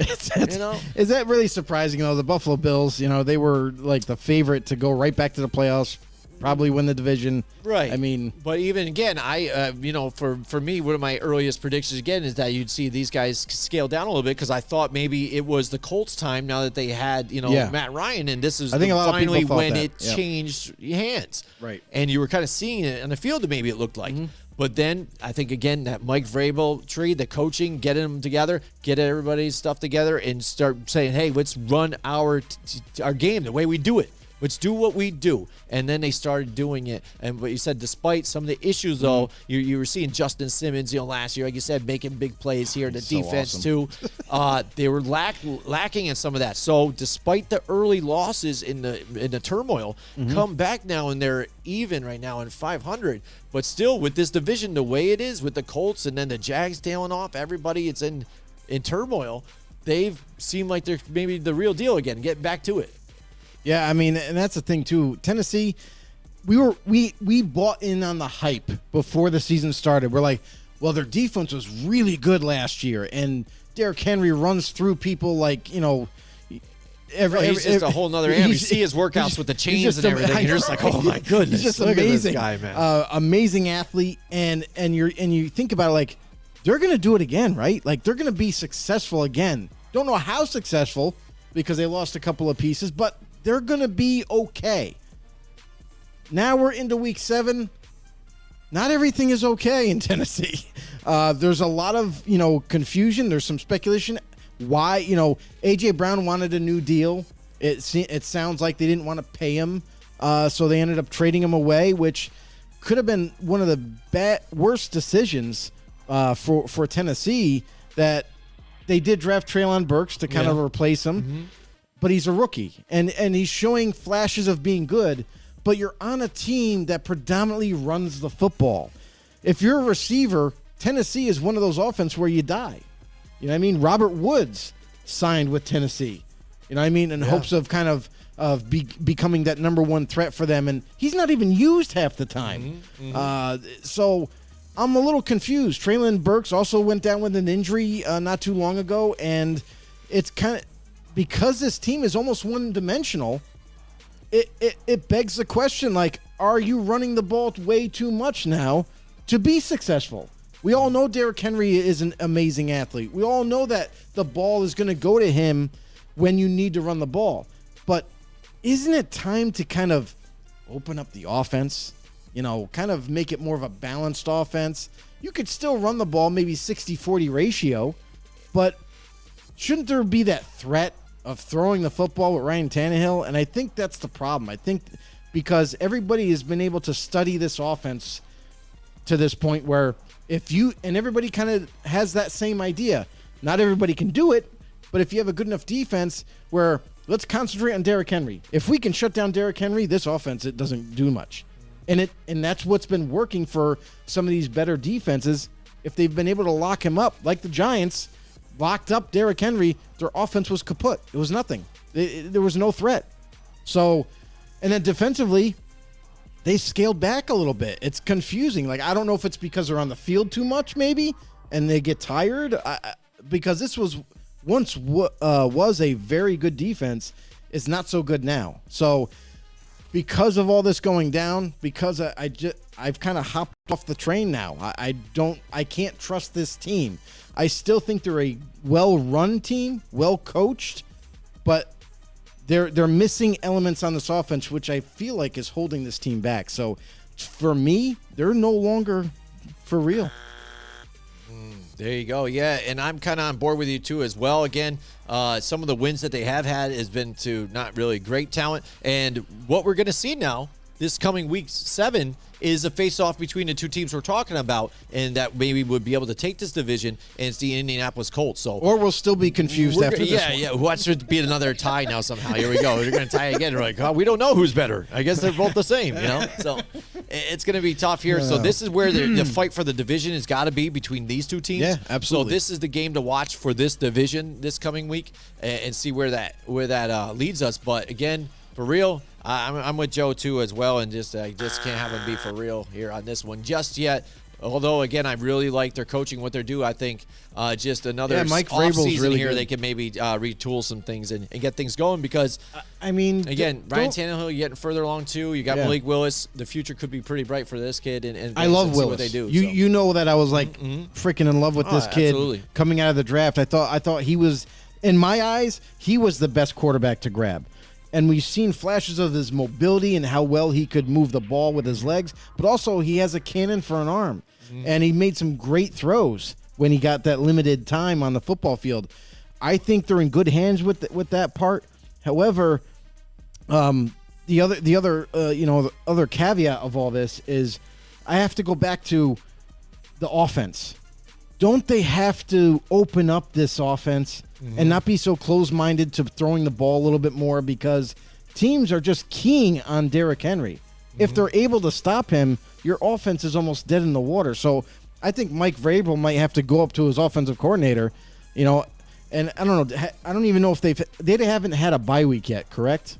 right. I think they still had it. They just had it. Oh, they Week just 6. had it. Yes. So that would have been who knows? Maybe we'll see this week then. Maybe in the bye week, maybe they were talking and they're saying, hey, you know what? Everyone's keen on Derrick Henry. We got to throw some wrinkles in this offense. We got to throw maybe a little bit more often than we want to kind of open this offense up and then give the ball to Henry. So let's see if they go to that thought this week. Absolutely. So again, I just want to thank you guys for joining us tonight and listen to us on the podcast. Yes, wherever sir. you get all your podcasts at Google, Apple Music, Spotify, absolutely. So Thank you so much. And also, if you haven't yet, subscribe to us on YouTube. Hit the notification bell, let you know whenever we go live. And follow us on Facebook, too, as well. And Twitter, FB_no. Joe always posts a lot of cool news and stories. Nobody cares about Twitter. About Twitter, too. I'm pretty sure that there's a lot no of one cool cares. stories, though, that Joe shares, I especially know. on our Facebook group. So join our Facebook group. Become a know-it-all, part of the know-it-all family. I do my best over there on Twitter land. You do a great and job. And it's just, no one cares. I just think, my feelings are hurt. And I'm going to tell you now. I really am going to tell you about a family that we are Are partnered you here telling? with. It's Mohawk Honda. That's right. They're on Freeman's Bridge Road. It's fall time. Another Joe, that's Freeman's right. Bridge it's Road Freeman's company. Bridge Road Company. It seems they just love us. They flock to us here in Freeman's Road. They just it says they should just rename Freeman's Bridge Road to Football on the No Show Road. How about that? Maybe How we about can Know go It to All talk Ave? to maybe I got to talk to the guys here. Maybe they go to City The Hall city, yeah. in Glenville. Yeah, we and do. maybe we should have that happen. That's it. It's got to Dedicated happen. to us. That's a good idea. I just thought of that. There you go. But anyways, it's fall. It's just about winter, man. It's getting there. It's starting to get cold a little bit here in the mornings. Yeah, a little bit. Here, it's A little sometimes chilly. been some nice days, but you can see it. There's pumpkin spice everywhere, and people want to puke to death. You got Christmas trees and Lowe's and Home Depot and stuff like that. Trying to rush the seasons, but it is happening. Everybody sees it, but it is selling season and buying season here also at Mohawk Honda. You can sell your vehicle sometimes for more than it's worth. They still are doing the Kelley Blue Book instant cash offer. They will buy your car. In some cases, again, give you more than what somebody else will give it to you, what you bought it for even. I like it. The I number like it. one volume dealer in the Capital Region, that's right, General Manager Greg Johnson and his team of sales consultants. What's up, Greg? Are always available to help you in the buying process. Just like we said, go talk to the designers there at PPK. Go talk to some of the employees there, too, at Mohawk Honda. If not, you just say, hey, I want to talk to General Manager. Get Greg Johnson over here right now. That's right. And he'll greet you with a smile and maybe a coffee, a muffin, whatever you want. And he'll get you in the right position where you need to be. And don't forget, Scott Moynihan's back there, too, as well with his 30 years of experience, too. So say hi to Scott. Kind of looks like Jeffrey Dahmer, but here we go. Yes, the season's changed, but nothing changes more than your opportunities here at Mohawk Honda. So Freeman's Bridge Road in Scotia, Glenville, Mohawk Honda, where they go out of their way to please you, Joe. I just got one question. Is Yes. how many shows would we have to do in order to get a Corvette from them? I don't know. Because You got to sit in one. I got to sit in that new Corvette. That thing I got to is feel the rumble strip. is an amazing machine. It's awesome. Yeah. Hey, absolutely, too. And if you guys do go to Mohawk Honda, tell them that we sent you. And, That's right. Let them know. That gives us a little incentive, too. Let them Absolutely. know you want to take a test drive. We'll in have the to vet. do We'll have to do a live show there. We did one at Mohawk Chevrolet. We got to take over Did. Mohawk Honda now. That's So, it. Take it over. Let's do it. Greg Johnson, make it happen. So here we go. It's week Thanks, you guys. 7, Joe. The picks competition boy. is hot and heavy here. Hot and heavy. Let me tell you. And we look are at this. tied. We are tied. Oh Here my we go. God. Man. I thought I did terrible this week too. Yeah, no, you did better than I do. So what does that say about what I did then, man? I mean, that's really shitty. You know that, like, I like to be kind of like a perfectionist. I want to be, 17-0 every week. Oh, but I know. it doesn't happen. No. So I'm still This striving year's for been that weird. one week to where I can accomplish that. And then when that happens, I'm retiring from picking. Yeah, there you go. So there you go. Yeah, maybe it depends, but A we long still career. do the competition here, and it is again. I gotta get the glass out here, the cup. It's a Yes. football shaped, almost the size of Football-shaped that, mug. full of liquor. At the end of the season, the loser has to drink it. It's rough, let me And tell you. It is. I got to do it last year, and it was intense. Although I feel like a lot of our know-it-alls get a kick out of it. They do. You know what I mean? It's probably a they fun said show. they're like, oh, it's the highlight show of the season because There you go. one of you guys get plastered and you don't really make much sense when Yeah. you talk about football. Yeah, I usually just don't make too much sense, and I'm not plastered. So there you go. But here we go. The competition's going. It's week 7 picks here, Joe. Let's Yes, get sir. right into it. Tomorrow night, we are not going to do our picks right now for that one. We're going to weed that into for tomorrow because we're going to just bring it out there again one more time. That's it. Tomorrow Let's go. night, We Joe, will be tell 'em. live on location in Latham, New York at Saki Japanese Steakhouse. Make sure you guys head over there. Listen, come over, stop by, say hi, enjoy some great specials. There's $5 selected apps there, plenty to choose from. $2. That's right, $2 Sapporo drafts. Make sure you get that up if you like beer. The place to be is tomorrow night. And it's not just for the specials. It's not just for the specials, but also you get to see us there. We can hang out. We'll talk some football. Hang out. Maybe we'll do some shots. afterwards, after our show or whatever. Maybe during, And but drink some sake. Do Yeah. some sake shots. Sake do bombs. some sake bombs. Also, we are having a jersey giveaway. That's right, a jersey giveaway at halftime is when the winner will be announced. You have to do a couple of things for us in order to enter. You have to subscribe to us on YouTube, show us proof that you did, write your name, drop it in the box, and then at halftime we will announce the winner, and you have to be present. That I can't stress that enough. If you're not there, no, we're not going to call you. We're not going to text you or anything to let you know you won. You got to be present. So at halftime we'll announce the winner. The winner will get to pick whether they want the Saints jersey or the Cardinals jersey. Ooh, decisions, Joe. Yeah, who knows? Will we have Cardinal fans there? Will we have Saints fans there? Like, what's the ratio going to be? Mainly We're going to Saints, have mainly Cardinals, a Saints just all around. a Saints special guest. One of the guys that cover the team, Lawrence Elliott, will be one of our special guests Hashtag on the know-it-all. show, and he'll be talking about leading up to the game, about his team, the Saints. Maybe if we can get a Cardinals fan out there, we'll have you on as well. Hey, no Donnie. No Donnie can come out there and check No, us Donnie, out, right? Yeah, get he's gotta the go flight live. right now. Get the flight, There you fly go. out to New York right now, so then we can have you on the show. Absolutely, absolutely. All right, so now we're going to get into the actual picks here. So now we are. I know everybody's anticipating it right like, now. oh, I can't yeah. wait. Just get the pick already, man. 500 Man, versus just give me that 500. Yeah, like, whoa, I can't wait to see what you do now. You're winning ways. All right, the Atlanta Falcons, one of the teams we talked about who, Yeah. again, started to bounce back here. And now the Cincinnati Bengals here at home, Joe. Cincinnati really trying to get that mojo back that they had last year. Again, Yeah, it losing a looks little good. bit this season, but Yep. now they're kind of becoming that full team again. The bonding between these guys. You saw Joe Burrow go into the house where they won their championship. He wore his LSU jersey into the stadium and everything. So you're Right. sharing that with Jamar Chase and everything. So super Yep. exciting there. Cincinnati, they're at home. They play better right there in the jungle too. Atlanta, I think they're going to give them a go for this one, but I really like Cincinnati's chances here at home. I mean, this is one of those games. And listen, we talked about Atlanta and how competitive they've been and how they've been in games, even against Tampa Bay. Despite that terrible call against Grady Jarrett, the Atlanta Falcons would have had a last-ditch effort to drive down the field and win the game. But because of that call, they never got that opportunity. They were within a score against Tampa, who nobody gave them a shot to beat. So now going into Cincinnati, this is still a big test for them. Again, can they pull it off? I'm not so sure. I like what Atlanta has been doing offensively and defensively. How can you not? But the Bengals, it looks like to me that the Bengals are starting to get back on track. And this is kind of what we expressed before. A couple weeks ago, we talked about the Bengals and their struggles and what's going on there. We referred to the preseason on how Joe Burrow didn't really get snaps on preseason games, and a lot of those starters didn't. And then here comes week one, and it's like, what's wrong with this offense? Why aren't they being able to score points and move the ball? Why are they struggling? Well, it might have stemmed from not getting reps in live action, and that's probably the reason. Now we're into week 7. We're starting to see remnants of that Bengals offense that once was. And Cincinnati at home, very tough place to play, mind you. Atlanta's going to have to go in there. They're going to try to sneak a win out, but I, too, have to agree. I think the Bengals are also going to get another W here. All right, here we go. The Detroit Lions and the Dallas Cowboys here, Joe. It's funny now. Jesus. This is kind of funny, for me. I don't know, because being a Giants fan, and I look at this from the outside, looking in here at a divisional rival with opinions about this team. And finally, the Cooper Rush train is over, Joe. It's derailed. Yep, it's all he done. Finally loses. So Dak now is coming back. everybody's giving hope.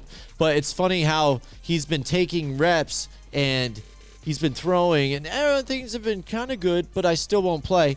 But you want to play now against the Detroit Lions, who are 1-5 right now, or 1-4, not playing very well. So making an easy win for you, maybe now, Dak. Were you afraid to play some of the other guys? In the competition. Come on, bro, because it's easy for the other guy to lose against tougher competition. Cooper Rush Right. would be like, oh, he lost. Right. Now it's time for me to come back. You know what I'm saying? And look, here you go. And now you're back here at the Detroit Lions. It's tough to play, even though we like what Detroit's been doing, and they play tough. But it's tough to do right there in Dallas here with the big screen and everything, the way Dallas fans are. But Dak Prescott coming back here against the tough Detroit Lions team. I think this is the right opportunity for them. They've been getting things going, even with their other tight end that they got there too. Missing Dalton Schultz, having that guy in there, they've been able to connect with him and making things happen. And running the ball, they've established the run again, Joe. Really, Tony Pollard, and even Zeke was making some plays here. And it's kind of funny too, isn't it? Funny how I don't know if Zeke has just been humbled or not, but since like a couple years now, it seems he's been really quiet. He's got the visor down too, so you don't see his eyes or his face. He's not getting out there in the, he just runs the ball, goes back to the line, does his thing. Sometimes tries to. He still does the feed me thing, but you know what I mean. But he's very quiet now. It does seems like I don't know if he's humbled or not. Who else better to humble you, though, than to watch Tony Pollard out there make these explosive plays, and you're kind of the afterthought after this, all right? Well, I mean, the one thing I'll say about Zeke is you might be onto something being humbled because he's not as you don't see that arrogance that he once had, where he was like, all me, I'm everything, you know what I mean? That's that's the kind of persona he presented, personally. Now I think with the stuff that he's also gone through off the field, it's kind of in the fact that he's gotten older and more mature. I think it's all kind of come together for him, and now he's taking it as it is. Like he's like, listen, I'm not going to be, the jerk, anymore off the field. I'm not going to be that type of guy. I'm going to, rein it in. I'm going to be a better person. I'm going to be a better player for it, and just do my job. So, yeah, you'd have to say that about him. Is that Zeke? It looks like Zeke is more focused. Also, you would have to say because of it. It seems like he's willing to take on any role that the Cowboys give him, and he's cool with it. I mean, well, how could you not be getting paid the money you are? Exactly. But not to mention, it's a nice 1-2 punch that the Cowboys have. Tony Pollard is now getting more playing time. He's making some explosive plays. At the same time, when Zeke comes in, now you got to deal with Zeke and how physical of a runner he is and try to bring him down too. So they got a nice 1-2 punch there. The Cowboys' offensive line is still kind of figuring things out.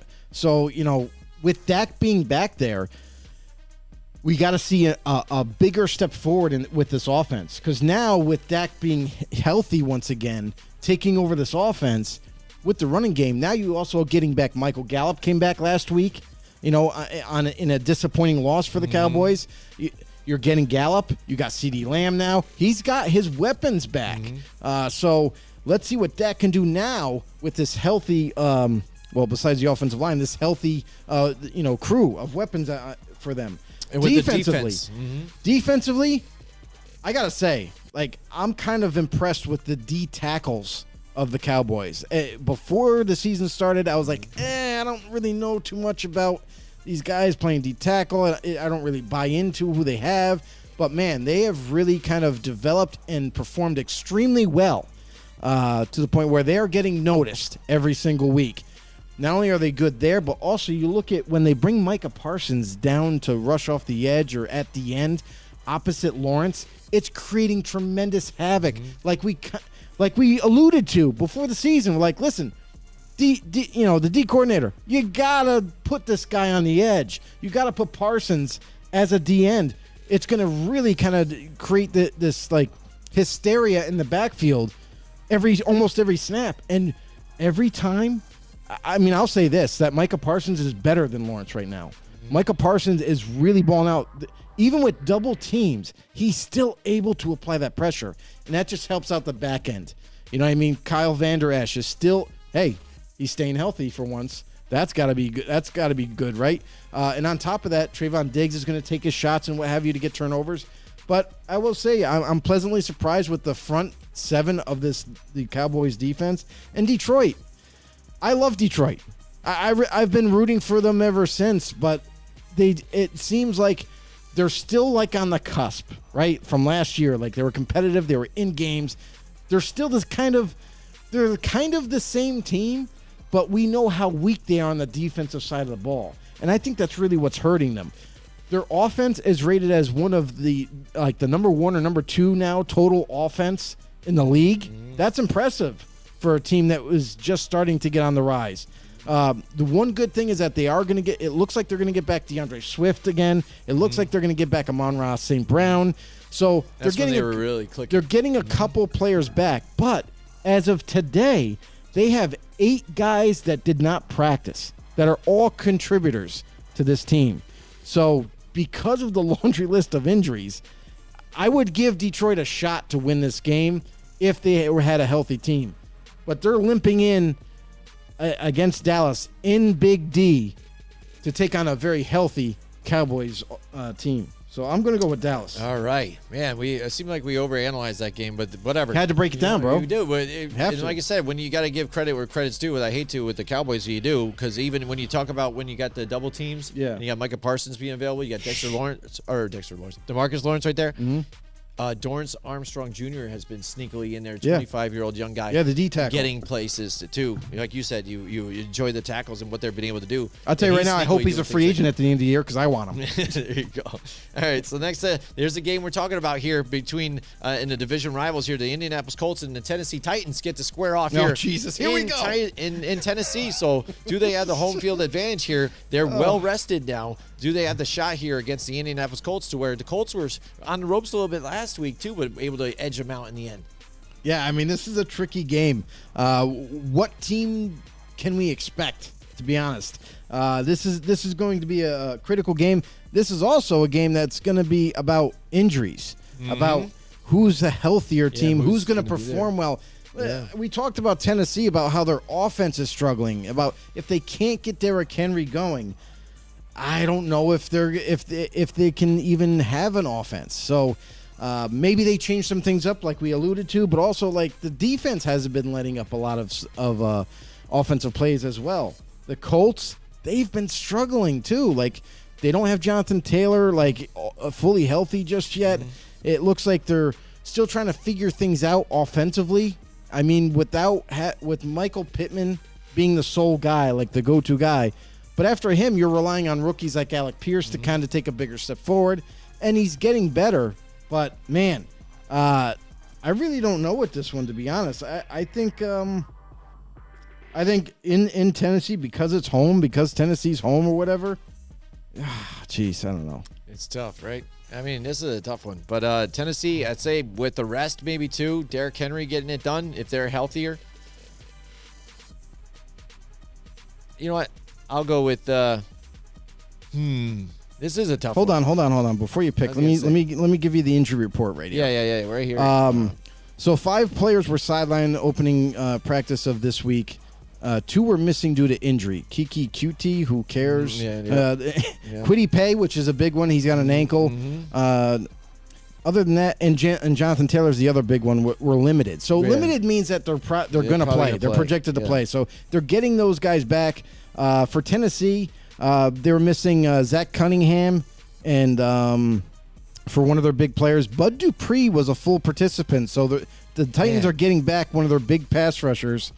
So I would say We could see it both looks these like- teams at the best strength they've been this season. yes, I would say that both of them are pretty healthy, if not fully healthy, with what the starters are going to be on for both teams. So this could actually be the first time we've seen both teams be there's no clear advantage in terms of injuries. So, man, this is a tough one. I think I'm just going to go with the gonna go- Colts here, too, because Yeah. I picked them again to beat these guys in the division. And True. if they're fully healthy, the best they are, again, with this defense has been playing of the Tennessee Titans, I think the Colts can edge them out. Yeah, and that's the other thing too, is like now that I think about it, like you look at how the Colts defense is called. Like they are a bend but don't break type of defense. They play a lot of zone, and that leaves them vulnerable to the passing game. But what does Tennessee not do? Pass the ball. Yeah. So I wonder if this is kind of like a perfect matchup for the Colts, you know, in terms of making an effort, shut Derrick Henry down, and then Ryan Tannehill, you're going to have to do something. You're going to have to pull it out. So I don't have a lot of faith in either team, but I think I'm going to go with the Colts as well. I feel like because of that scenario, it's going to be predicated, obviously, on Henry and how well they can move the ball. Absolutely. Next up, we've got the Green Bay Packers and the Washington Commanders. Commanders now with Taylor Heineke at the helm. Oh, here we go, Watch everybody. out, Aaron Rodgers, because here they come. Here you got Heineke coming at you now. You've had these guys, these top quarterbacks coming at you, but Daniel Jones and Zach Wilson, and now you've got Taylor Heineke coming at your ass here. You better watch out. You're in trouble now, But the Crackers, I can't believe they got embarrassed in Lambeau like they did last week. Oh, my God. And you saw the difference even. See, when we talked about the Jets and we talked about the Giants earlier on, Yeah. you see the difference when you get pressure. We talked about finally Bakhtiari getting back to that offensive line and helping them out, but look at what Aaron Rodgers looked with that pressure when he felt like he had no time. He was like, boom, coming out, and he's like, boom, just kind of launched it up there, and whatever he could, Hail Mary, whatever he can get, and it led to even mistakes or even getting sacked. That one hit he had that drug him down hard. I was like, oh my gosh, like he kind of tripped down or something, like took his legs out. I was like, oh, dude. I guess it couldn't be roughing the passer, but I mean, from seeing it quick, I was like, holy man, that looked like it hurt. But getting the pressure and some of the best quarterbacks don't look so hot, and the team can change just like that when you apply that pressure, and that's what the Giants and Jets have been able to do. But Washington, I don't know. They haven't been able to do it yet this season really very well.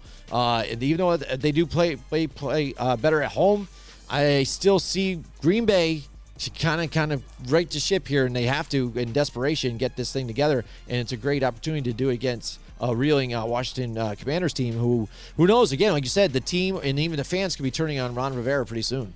It's very possible. And the other thing, too, to mention, too, is, Elton Jenkins and David Bakhtiari, both banged up from last week.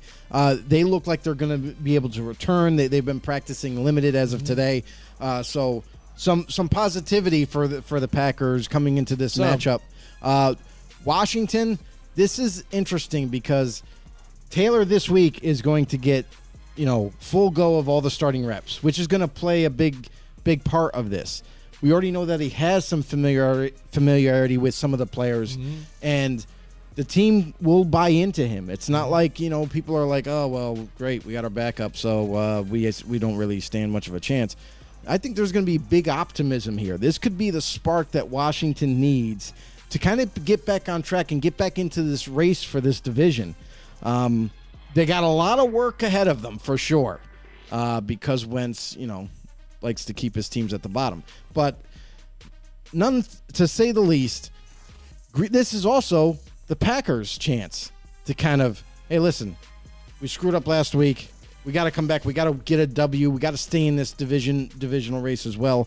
I just don't know if I can buy into either one of these teams, to be honest.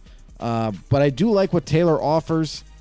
Green Bay's offensive line, I kind of like them a little bit better. I think Washington still is a little banged up on offensive line. So I, too, am going to go with the Packers. All right, here we go. The Tampa Bay Buccaneers against the Carolina Panthers. Again, Carolina Panthers reeling right now. A lot of turmoil going on with them. Tampa Bay, Tom Brady scolding the team and things like that. But they still have – the funny thing is the personnel that they have still on this team, and the defense, the players in the defense, their offensive weapons are healthy. They're there. I mean, like, what's going on here with these guys? Shows you actually, again, too, when you build a team, build it from the interior out, because that Tom Brady, the thing is, he's always had a good offensive line throughout his career, which has made him who he is. I thought that was a big thing of what made him who he is. You put Tom Brady on a terrible team that had terrible offensive lines over and over again, like the New York Giants for years, and maybe he's not Tom Brady, Mr. 6'7" rings, you know what I mean? The ringmaster. So here we go. Here, it's been tough for them. Carolina, they're kind of reeling right now. They're not looking so hot, but Tampa Bay is approachable and beatable right now. But I still think Tampa Bay, again, is going to take this opportunity, trying to be a rival, a division rival, if you want to call it that, and take it to them and get back on their winning ways. Yeah, I'm just going to say one thing. P.J. Walker. Yeah. P.J. Walker is the starting quarterback for the Carolina Panthers this week. Sam Darnold still hasn't been able to return. It looks like, Baker Mayfield is done in Carolina. They're kind of over with that whole experiment. And because that they're going up against a better team and a team that's coming back pretty healthy. It looks like they might get back Julio Jones, Shaq Mason to return to the lineup, Cameron Brate, Like all these guys that were banged up once before are now coming back, and especially like you mentioned, the defense. Guys that were practicing, Carlton Davis, Sean Murphy-Bunting, the corners, the starting corners that they have. So they're all looks like they're going to be trending towards returning. And for Carolina, I'm sorry, with PJ Walker at the helm, like I get it. You're hoping that he can do enough just to keep this team afloat. But going up against a team that is now healthier, but also was a favorite to win their division and a favorite to come back and maybe make the playoffs, I got the Buccaneers in this one. All right, here we go. The New York Giants and the Jacksonville Jaguars, Joe. I have been truly sticking by my word since that Dallas Cowboys game, too. Again, and picking against the Giants, and they have continued to win every time I pick against them. So I am torn in this matchup on what to do. So I'm going to have you go through and go do They your did picks lose first, one though. game. They did. Well, but I picked them to win that game. Did you? Yeah, I picked them to win against the Cowboys because I was feeling it from that live show that we were doing there at the 6:05. Because I was all jacked up. I was. There were Giants fans everywhere. It was a great atmosphere. We had a lot of fun. And I was like, hell with it. Let's go with it. And I ruined it. And I ruined the Giants in that game. And I was like, that's why they lost. So then I've been picking against them ever since just to keep it going. And now you got the Jacksonville Jaguars here. So what do I do? We talked about a little bit of a letdown. You know what I mean? We talked about this could be that week. It could be a trap game for the Giants. You know, maybe they might be overlooking the Jaguars. Maybe they're not. But I'll say this. I love what the Giants have been able to do thus far. This is actually, honestly, a bigger test for Jacksonville. You know what I mean? Can they win against a good football team right now in the Giants? It's red hot right now. You know what I mean? They're red hot. They're storming through teams that people didn't think they would. They beat the Packers. They beat the Ravens. Now they're coming to your Jacksonville Jaguar Stadium. Can you pull it off? Can you get the win here? I'm going to go with Jacksonville because they're home. But I do honestly think that both these teams are kind of evenly, in terms of matchups, they're kind of even keel across the board. Yeah, they are. And this is a tough one for me. Again, to say, do I pick against them to keep them winning, or do I think they really, truly can beat these guys straight up? I think they can, but do I pick against them? Oh, that's tough. Am I superstitious enough? You've been superstitious all the way through. I know. Except for the one time. Except for the one time, and see what happened. So, you know what? I guess I stick with it. I'm going to pick against the Giants again just to keep it going. You and win see if either my way. Superstitions are right. Yes. Here we go. I'm going with you, and I don't lose one on you then because we picked the same. Here we go. The Cleveland Browns and the Baltimore Ravens. Browns, again, I don't know. just haven't been able to keep the ship going again. You trust in your backup quarterback to try and get you some wins while your guy's away. Unfortunately, again, for Deshaun Watson, it's long and, even maybe longer after everything that goes on after this whole thing. But, you needed something to do like what Cooper Rush has been doing for the Cowboys. And it hasn't really worked out for you guys. So you go into Baltimore. Baltimore got embarrassed. Usually after something like that happens to them and John Harbaugh's team, they come fighting back the next week and pound the crap out of you. This is going to be a tough divisional rival between these two teams. But Baltimore being at home again and trying to right the ship after that embarrassment of just giving that up there, I think they're going to do it. And I like the Baltimore Ravens in this one. This is one of those divisional rivalries type games. It's going to be like back and forth. It's going to be close. I feel like it's only going to be the winner's going to win by just one score. I mean, whether that be a touchdown or a field goal, it remains to be seen. But, on the injury report, Myles Garrett had a shoulder and bicep injury, and he's kind of been dealing with that. He missed practice today. Jadeveon Clowney is another guy who's kind of like a big contributor on that defense. They have quite the few guys that are taking rest days today. Like, they're all trying to heal for this game because they know that this is going to be one of the more physical games that they're gonna play in this week.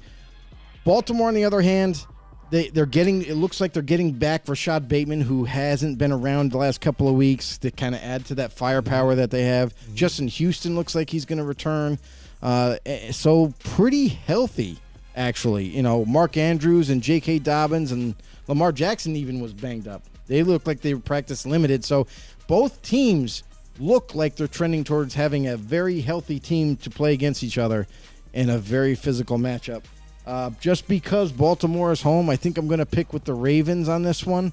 but I would not be surprised if it goes the other way. What do you think about them going out and getting Deshaun Jackson? I don't think it means anything. Yeah, I know it doesn't mean a whole lot, but like It's when another. you look at even some of the other wide receivers again that are out there in free agency and stuff like that too. I mean, to get like an aging Deshaun Jackson, like, An what's aging the point of Deshaun that Jackson that can still run fast, can I guess still so. take the roof off the top of a defense, that can stretch the field. Absolutely, you grab one? him. Okay. All right. Next, the New York The Giants. guy can still run routes. You know what I mean? Like it's not like you can't even label him a has-been. He's 35 years old, but he can still play. Look at other guys like Julio Jones. You know, Julio Jones, honestly, I feel like he's lost a step in a sense. You know what I mean? I don't kind of see that with Deshaun Jackson. I saw him play with the Raiders last year, and they didn't really use him, but the one big play he had, the guy was 5 yards behind him. So, I mean, I think it's a good move, and you're not giving up a lot. You're giving minuscule money to the guy to come and maybe help your offense grow. All right. Next up, we got the Denver Broncos and the New York Jets. The way the Broncos have been playing, again, I was looking at the divisions and seeing scores for and scores against. Yeah. The Broncos, I think, are just about at the bottom with 99 points for and 93 against. Like, it is pitiful, and that the fact that they're not in last place is ridiculous. It just happens to be the teams that they end up playing, again, just as bad as they are, and not being able to get it. And Russell Wilson just doesn't look like you're getting your money back on that return here. On this whole thing, what you invested, Right. you're not getting a return of what you invested. But the Jets looking pretty good. So I think you're going to see a defensive battle the way the Jets have been playing here, though, too. But with Russell Wilson and his reading on the defenses here and not really pulling the trigger when he should on some of these and not seeing some of these opportunities that they've had, I think that there's going to be multiple turnovers here. And they have now the issue with Melvin Gordon. Now he's going to, after he's moping on the sidelines, they're like, all right, you're going to start this week now. Does that make you feel better? You stiffen up that upper lip there, buddy.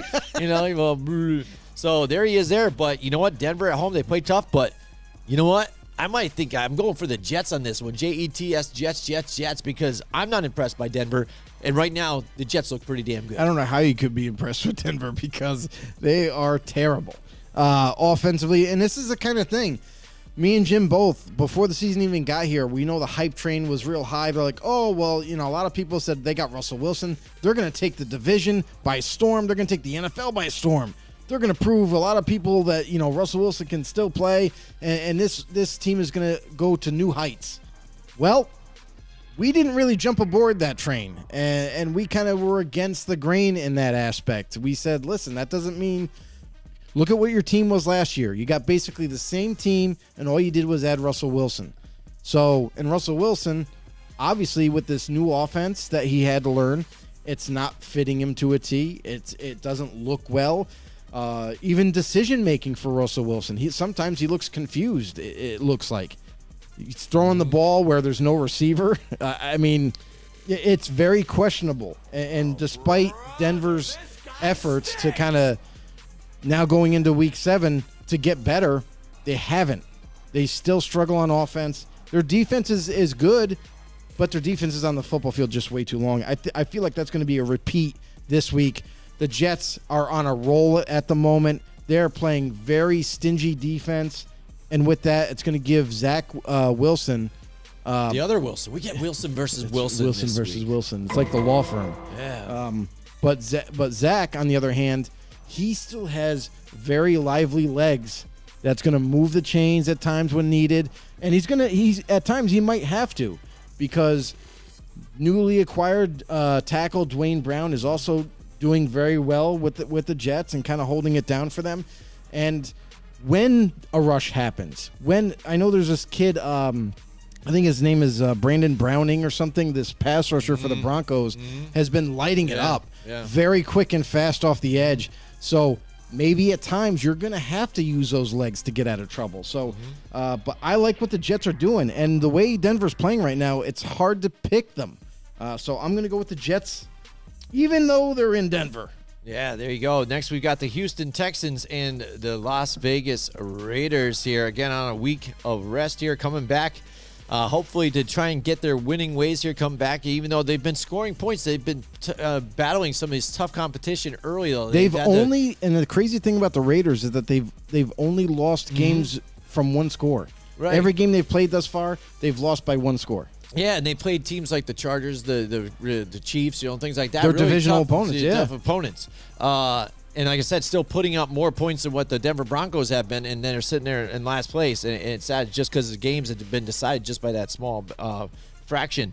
Houston, again, still learning, getting their footing here. I like what they're doing here, though, so far, but it's not enough. I think I like the Raiders here on a week's rest, coming through, getting their head together, and coming out of here with a victory here at home.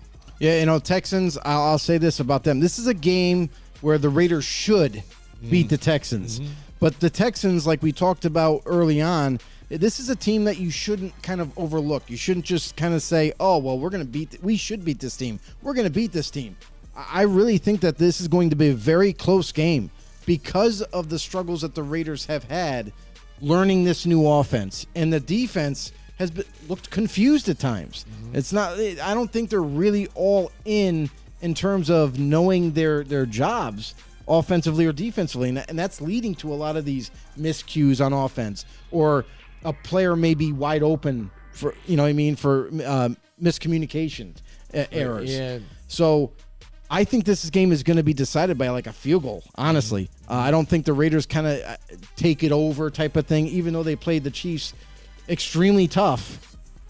I think that the Raiders being home, I think that helps them.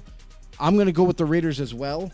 But if the Raiders can't win games like this where Yes. you're expected to win, you have to win these games. And for you to come so close to the Chiefs, but then you can't lose to the Texans. So you're after a bye week. They're pretty strong after a bye week. So I'm expecting the Raiders to kind of handle business here. Next up, we got the Seattle Seahawks and the Los Angeles Chargers. Chargers trying to get their footing week to week here. They're up and down, but they end up edging out a victory last week. Jesus. And a tough one. Can we talk Again, about that one's how like, man, the wanted to win that one. coach for the Chargers still hasn't learned his lesson? No. Yeah, Going it's for it on tough. fourth down on Yes. your own He's side of the still- field? We were trying to say how many times he's going to do it, and again against Denver, who's terrible. I mean, Does it all the time. Yeah. Dude, you're It's going to brutal. you might miss the playoffs yet again because of your decisions. Yeah. I mean, it's horrible, and just happened to be that fluke type of thing happened when they were punting. Oh, and they yeah. blocked Yep. the guy into the receiver. in the Mind you, return. which is illegal. Yeah. There should have been a flag on that play. It looked funny too to I'm me. surprised. I was like, "How is that? They're not going to look at that? Like, you're able to do that? I'm like, why don't people do that more often? Then what I mean? Refs 'Cause it screwed seems up like again, everybody. multiple times in that game. But there you go. The Chargers here come out with a victory. Seattle's been playing pretty good this year at times, Yeah, true. And Kenneth Walker III looks pretty nice over there, even though you've had My your guy. injuries there. Look, there he is, rocking and rolling. So again, Seattle with that strong running game. Geno Smith's trying not to make the mistakes, and try and keep it close for them, and to have guys. Like DK Metcalf out there too to toss to. I mean, it's got to be a pleasure there for Geno Smith too. But overall, again, Seattle's not at home. I like the Chargers here in this one, I guess. Even though, again, they don't have a home field advantage either. Right. But still, I think the Chargers, again, more complete team altogether. So even though the injuries on the offensive line are piling up for the Chargers. So here, the one silver lining for the Chargers is, they've been without Keenan Allen. They're basically their go-to guy at receiver. Looks like he's going to come back. They're going to get some other guys come back. Corey Linsley was out last week, their center. So that offensive line will be in better shape, play call-wise. They're getting back a lot of guys that are healthy once again. So that is a good thing. The other thing to kind of keep an eye on, though, too, is the kicker. Dustin Hopkins got hurt last week. He could barely – I mean, kudos to him, man. He powered through. He was in a lot of pain and was able to kick that game-winning field goal. Good for him, man. Listen, the last 2 times he kicked a field goal, he was literally laying on the field at the end because he was in that much pain. So you got to watch that. I wonder how healthy he can be from pulling that right hamstring.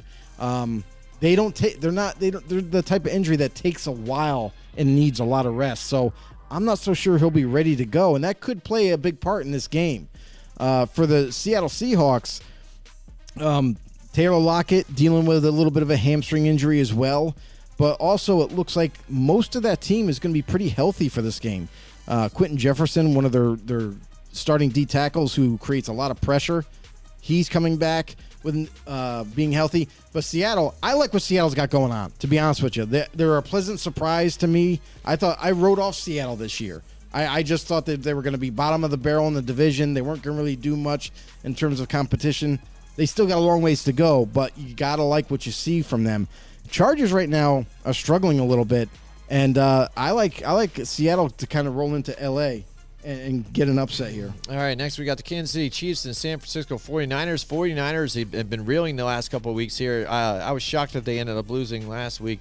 Kansas City, again, with a tight game here with the Buffalo Bills, but they were able to contend, and just a few different turnovers here by pressuring Patrick Mahomes and again trying to lock down Travis Kelce the best way you could was helped Buffalo, but also the depth that they have is just ridiculous. So whoever they had there, they were able to just fill in spots and able to have like a Matt Milano sitting back and look back at Patrick Mahomes and make sure he didn't roll out and get out of the pocket and make some of those plays. So you're not going to have that so much here, even though San Francisco's defense is really good. I think I'm going to go with the Kansas City Chiefs here in this one. The problem for the 49ers is last week they didn't really have a D-line. They were all out with injury. So that kind of played into the reason why the Niners weren't as successful on defense last week. It looked to continue that trend into this week. It looks like they may be without Eric Armstead again, possibly. It's still early in the week. Got to kind of keep an eye on that. Mike McGlinchey, their right tackle, he's also at risk of maybe not playing this week. And then there's other players like a Nick Bosa who still has a groin injury. Don't know how soon he can return with that. That being said, I feel like they might be without a couple of key players, and that kind of might lead to a bigger deficit that the Chiefs are going to put on them. Kansas City's been playing on all cylinders up to this point. They've been really been creative with their offense every single week, and it's been very daunting on the defensive side of the ball to try to stop them. So Kansas City, I think, continues their winning ways. All right. Next up, we got the Sunday night game, and these Sunday night games have been pretty tricky. bad. They're tricky. But last week's was pretty good between Philadelphia and Dallas. That was a nice knock 'em out, drag out game here. But now we've got Pittsburgh and Miami now. Again, you do have Tua back here for Miami again, but still working out issues here for them. And the Pittsburgh Steelers, they had a concussion protocol of their own there with Kenny Pickett now. So do we see Mitch Trubisky there now against this team in Miami? This is going to be a tough one because these teams, I don't know what they expect out of them, again, with the injuries that they've had and things. But being Miami at home, I like what they do there at home. I think maybe this is a good opportunity for them to get some stuff here done. So I'm just going to roll with Miami on this one. So the Dolphins are getting back Tua.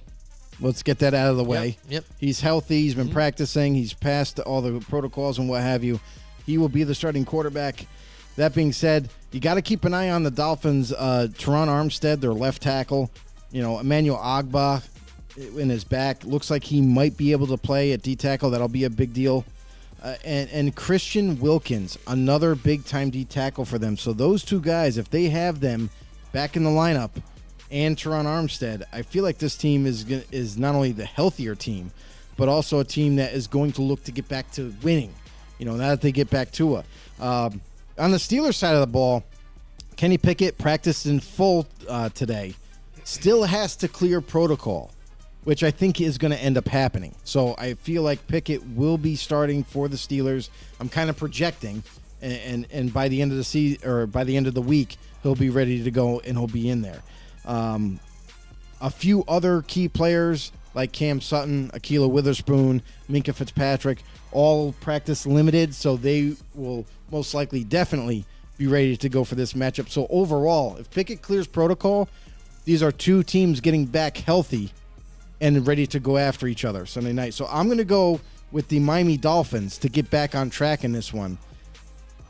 All right, the last one here, Monday night, October 24th, 8:15. We've got the Chicago Bears going into New England. Now, they said that Mac Jones is they're pretty close to him being there. So he'll be whether back. Even it's a game time decision or not, No. they've been winning though. So I mean, I like what they were doing with Zappin. Now, I like what they were doing even with Mac Jones here. Seems like New England again has been able to just right the ship here and be just that type of team that goes after your weakness and they beat you on the ground or in the air, to dink and dunk like they do. And it's in New England. It's tough to play there. And Chicago, Justin Fields just isn't very good right now. I mean, he can make some plays with his legs and stuff, but again, not many passing attempts. And when they do, he's just missing reads, missing guys. Just not very consistent right now for them. So I can't trust Chicago. So I'm going to go with the New England Patriots. The Patriots, they've kind of been they've been way better the last 2 weeks. The first 2 weeks, we kind of talked about this last week. Their defense looked, in shambles, if you will. Like they looked, not as solid as you would normally typically see in a Patriots defense. Bill Belichick kind of righted the ship now. Last 3 weeks, this team has gotten not only better on defense, but also has gotten better on offense. Some people kind of point the finger and say, oh, well, Bailey Zappe is the savior. He's the reason why. I just think that it's because since they've been playing back together, they've been kind of figuring out this offense up to this point and how to call games because, mind you, we got a former defensive coordinator calling the plays for the Patriots. So I think there was a little bit of a learning curve there that it looks like they're starting to fix. Whether it be Mac Jones at quarterback or Bailey Zappe, I think that they're going to put on a good display Monday Night Football against Chicago. And this is a Chicago team that is playing yet another prime game that, wow, they looked terrible last week. A team that you saw flashes from Justin Fields and how he can use his legs to really take over games, but the decision making, the plays that were being called were absolutely atrocious. I don't know why they were trying to attack the deep field all the time when Justin Fields doesn't have a lot of time in terms of pass protection. Why weren't you attacking short to intermediate instead of just deep? Is beyond me. So I look for Chicago to, even though it's into week 7, I still think their offense is going to continue to struggle. Defensively has been their bright spot. Roquan Smith kind of delivering hits, and also he got blocked. Yes, Carson Wentz lit him up like a Christmas tree on a block. I'm sorry, Roquan. I had to mention it. Don't let that happen again. But the Bears' defense has been their strength. But until this offense catches up with how good the defense is playing, I still feel the team is going to struggle. I got New England. All right, there you go. We've got Mike Tackett in the house with us tonight. Oh, there he is. He's able to catch us on his lunch break. Where I know have he you works been? Wednesday night, so it's tough for him to check us out now. So I'm sure really? he listens to us on the podcast or watches the videos later. It's tough. But there he goes. Happy Hump Day. It was his Russell Wilson, the biggest fraud this year. It's got to be so far, right? You would think. Hey. That's just. I gotta say this. Or could we just say that Denver is the worst run organization this year? Well, because think about it. When you give a guy a huge contract, you just got him in. He hasn't proven that he fits the offense you're going to implement. He hasn't proven that he's going to take your offense to new heights. And you, before the season even starts, hey, here's a boatload of cash. Have at it. Yeah. So I gotta question the front office on this as well. Well, what it is they couldn't get a quarterback, pick a quarterback right to groom to get to be that franchise quarterback. So they went and they didn't give it a chance. Well, they went and they got Peyton Manning. So then they try and you're going after way back. Peyton Manning. Well, that's what I'm saying. They tried to do it again. But that was a different quarterback regime. after quarterback after quarterback. But still, John Elway was even there. That's what I mean. Yeah, I know. But you're seeing consistent though with the organization. You're talking about the organization being well run. Obviously, it's not. Even with new ownership, but still same kind of poor decision. So what did they do? They told you in the offseason they were going to go and shop and buy a quarterback again. We were hearing mainly it was going to be Aaron Rodgers because you had Nathaniel Hackett there and he's from the Green Bay Packers stuff.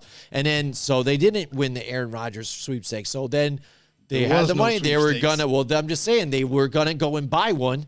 And so who next available there? Russell Wilson. Then you get the bucket of money. Here you go. So you're going to get it. And it's failed miserably for them again. Well, I mean, the thing is the decision to pay him before the season started when you didn't see results. You know what I mean? That's what I'm saying is that's where the poor decision making was. he still had a couple. I think he had a couple years on his contract before the extension, and that kind of perplexes me. The kind of money that you were willing to just give for a guy that really hasn't done anything for your franchise yet.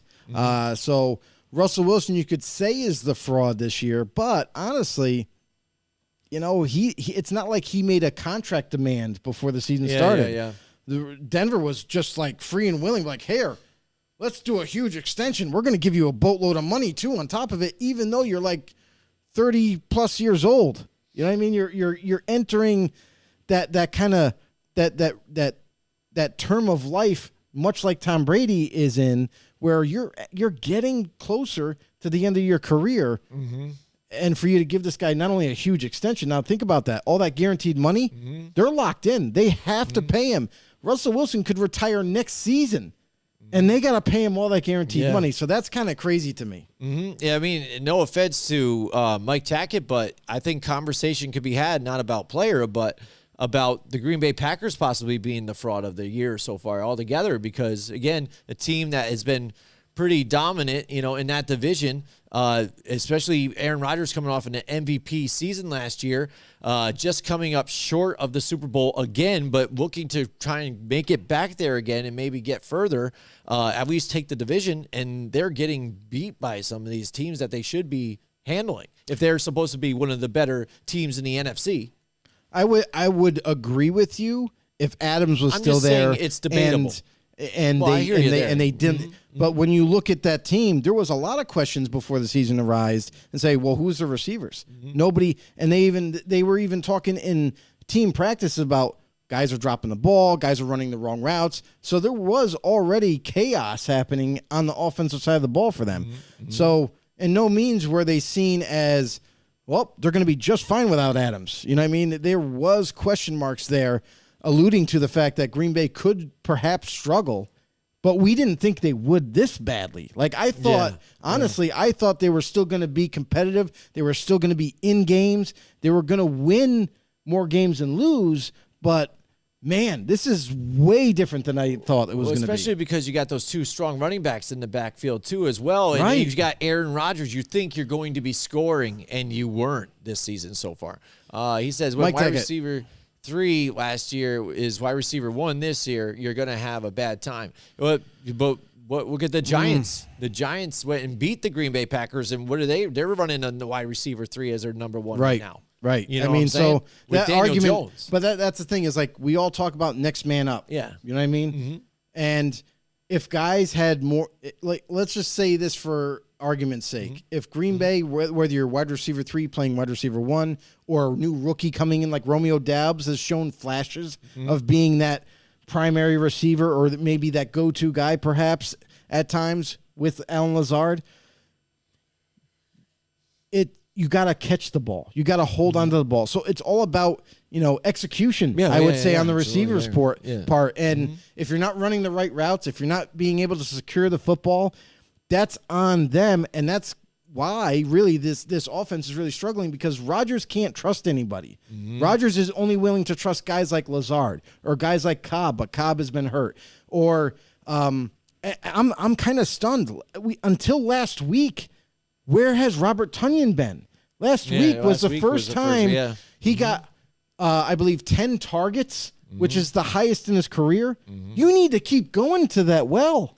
You need to be able to utilize him and Lazard and kind of make these defenses respect, your offense better than what they have been. So, yes, I understand you're going to go through some growing pains because you no longer have Adams there, and you have some of these young guys trying to step up.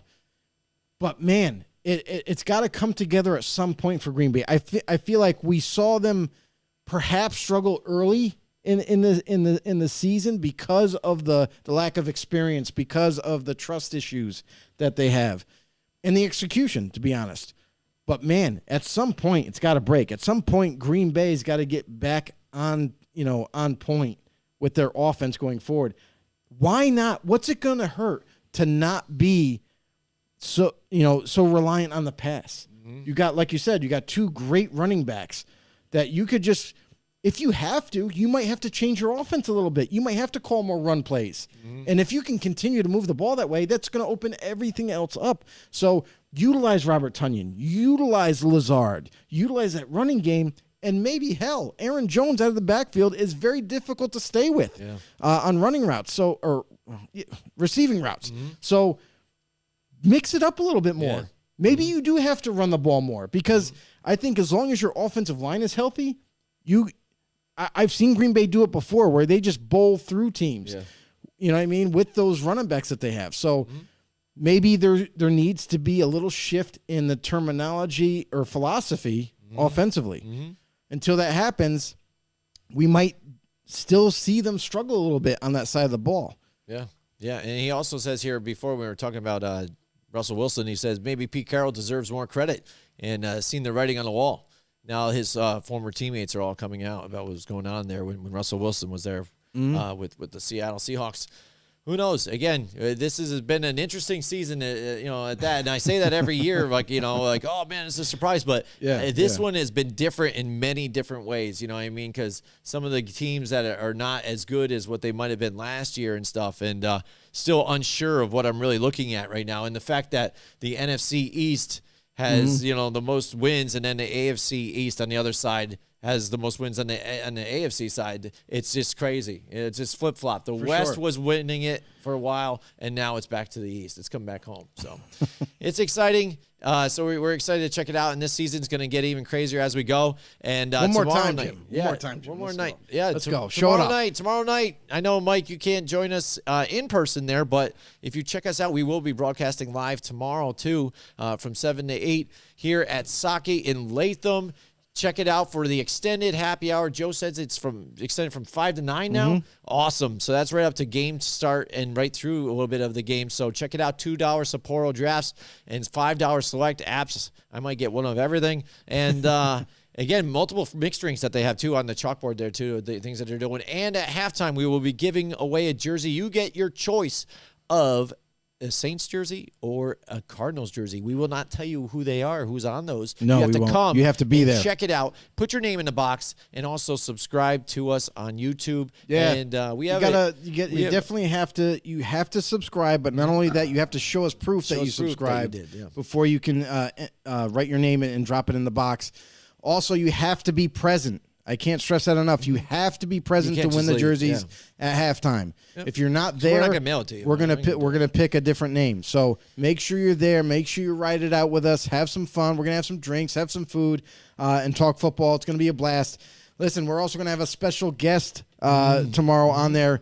Saints team reporter Lawrence Elliott will be there to talk about the Saints side of the game. Hashtag and also, know-it-all. if maybe we can find a Cardinals fan in the crowd, maybe they can talk a little bit about their team as well. Yeah, absolutely. So it's going to be a lot of fun. We have more live shows in the works, too. We'll let you know about some more of those coming on, and it's going to be a lot of fun this year. We said we were going to do it this season, and we're going full bore this season. So thanks so much for joining us here, and we'll see you guys. If you're a potential, listen, I got to cut you off for a second. Go ahead. If you're a potential business that wants us in your house and help bring some business to you, hit us up. You can hit us up anywhere. You can if you wanted to, even on YouTube, comment in this section. We'll pick it up. We'll start talking. Facebook, anywhere that we're at. Twitter. You want to message us. So get to know us, and we'll get to know you. We'll talk some details out. We'll hammer a live event out for you. Yep. So far, we've been pretty successful with this, bringing new business to local businesses, and it's been awesome. It's been an awesome ride. Thank you guys so much for supporting us. It's been amazing. One last thing. Make sure you get your ass over to Latham, New York tomorrow night. We'll be at Saki Japanese Steakhouse. Head over there. Even if you were to stop in for a few minutes, just say hi. You know what I mean? We're going to be there. It's going to be a blast. All right. See you guys next time. Join us next week from 8 till 10 Wednesday night for more Football on the Know with Jim and Joe.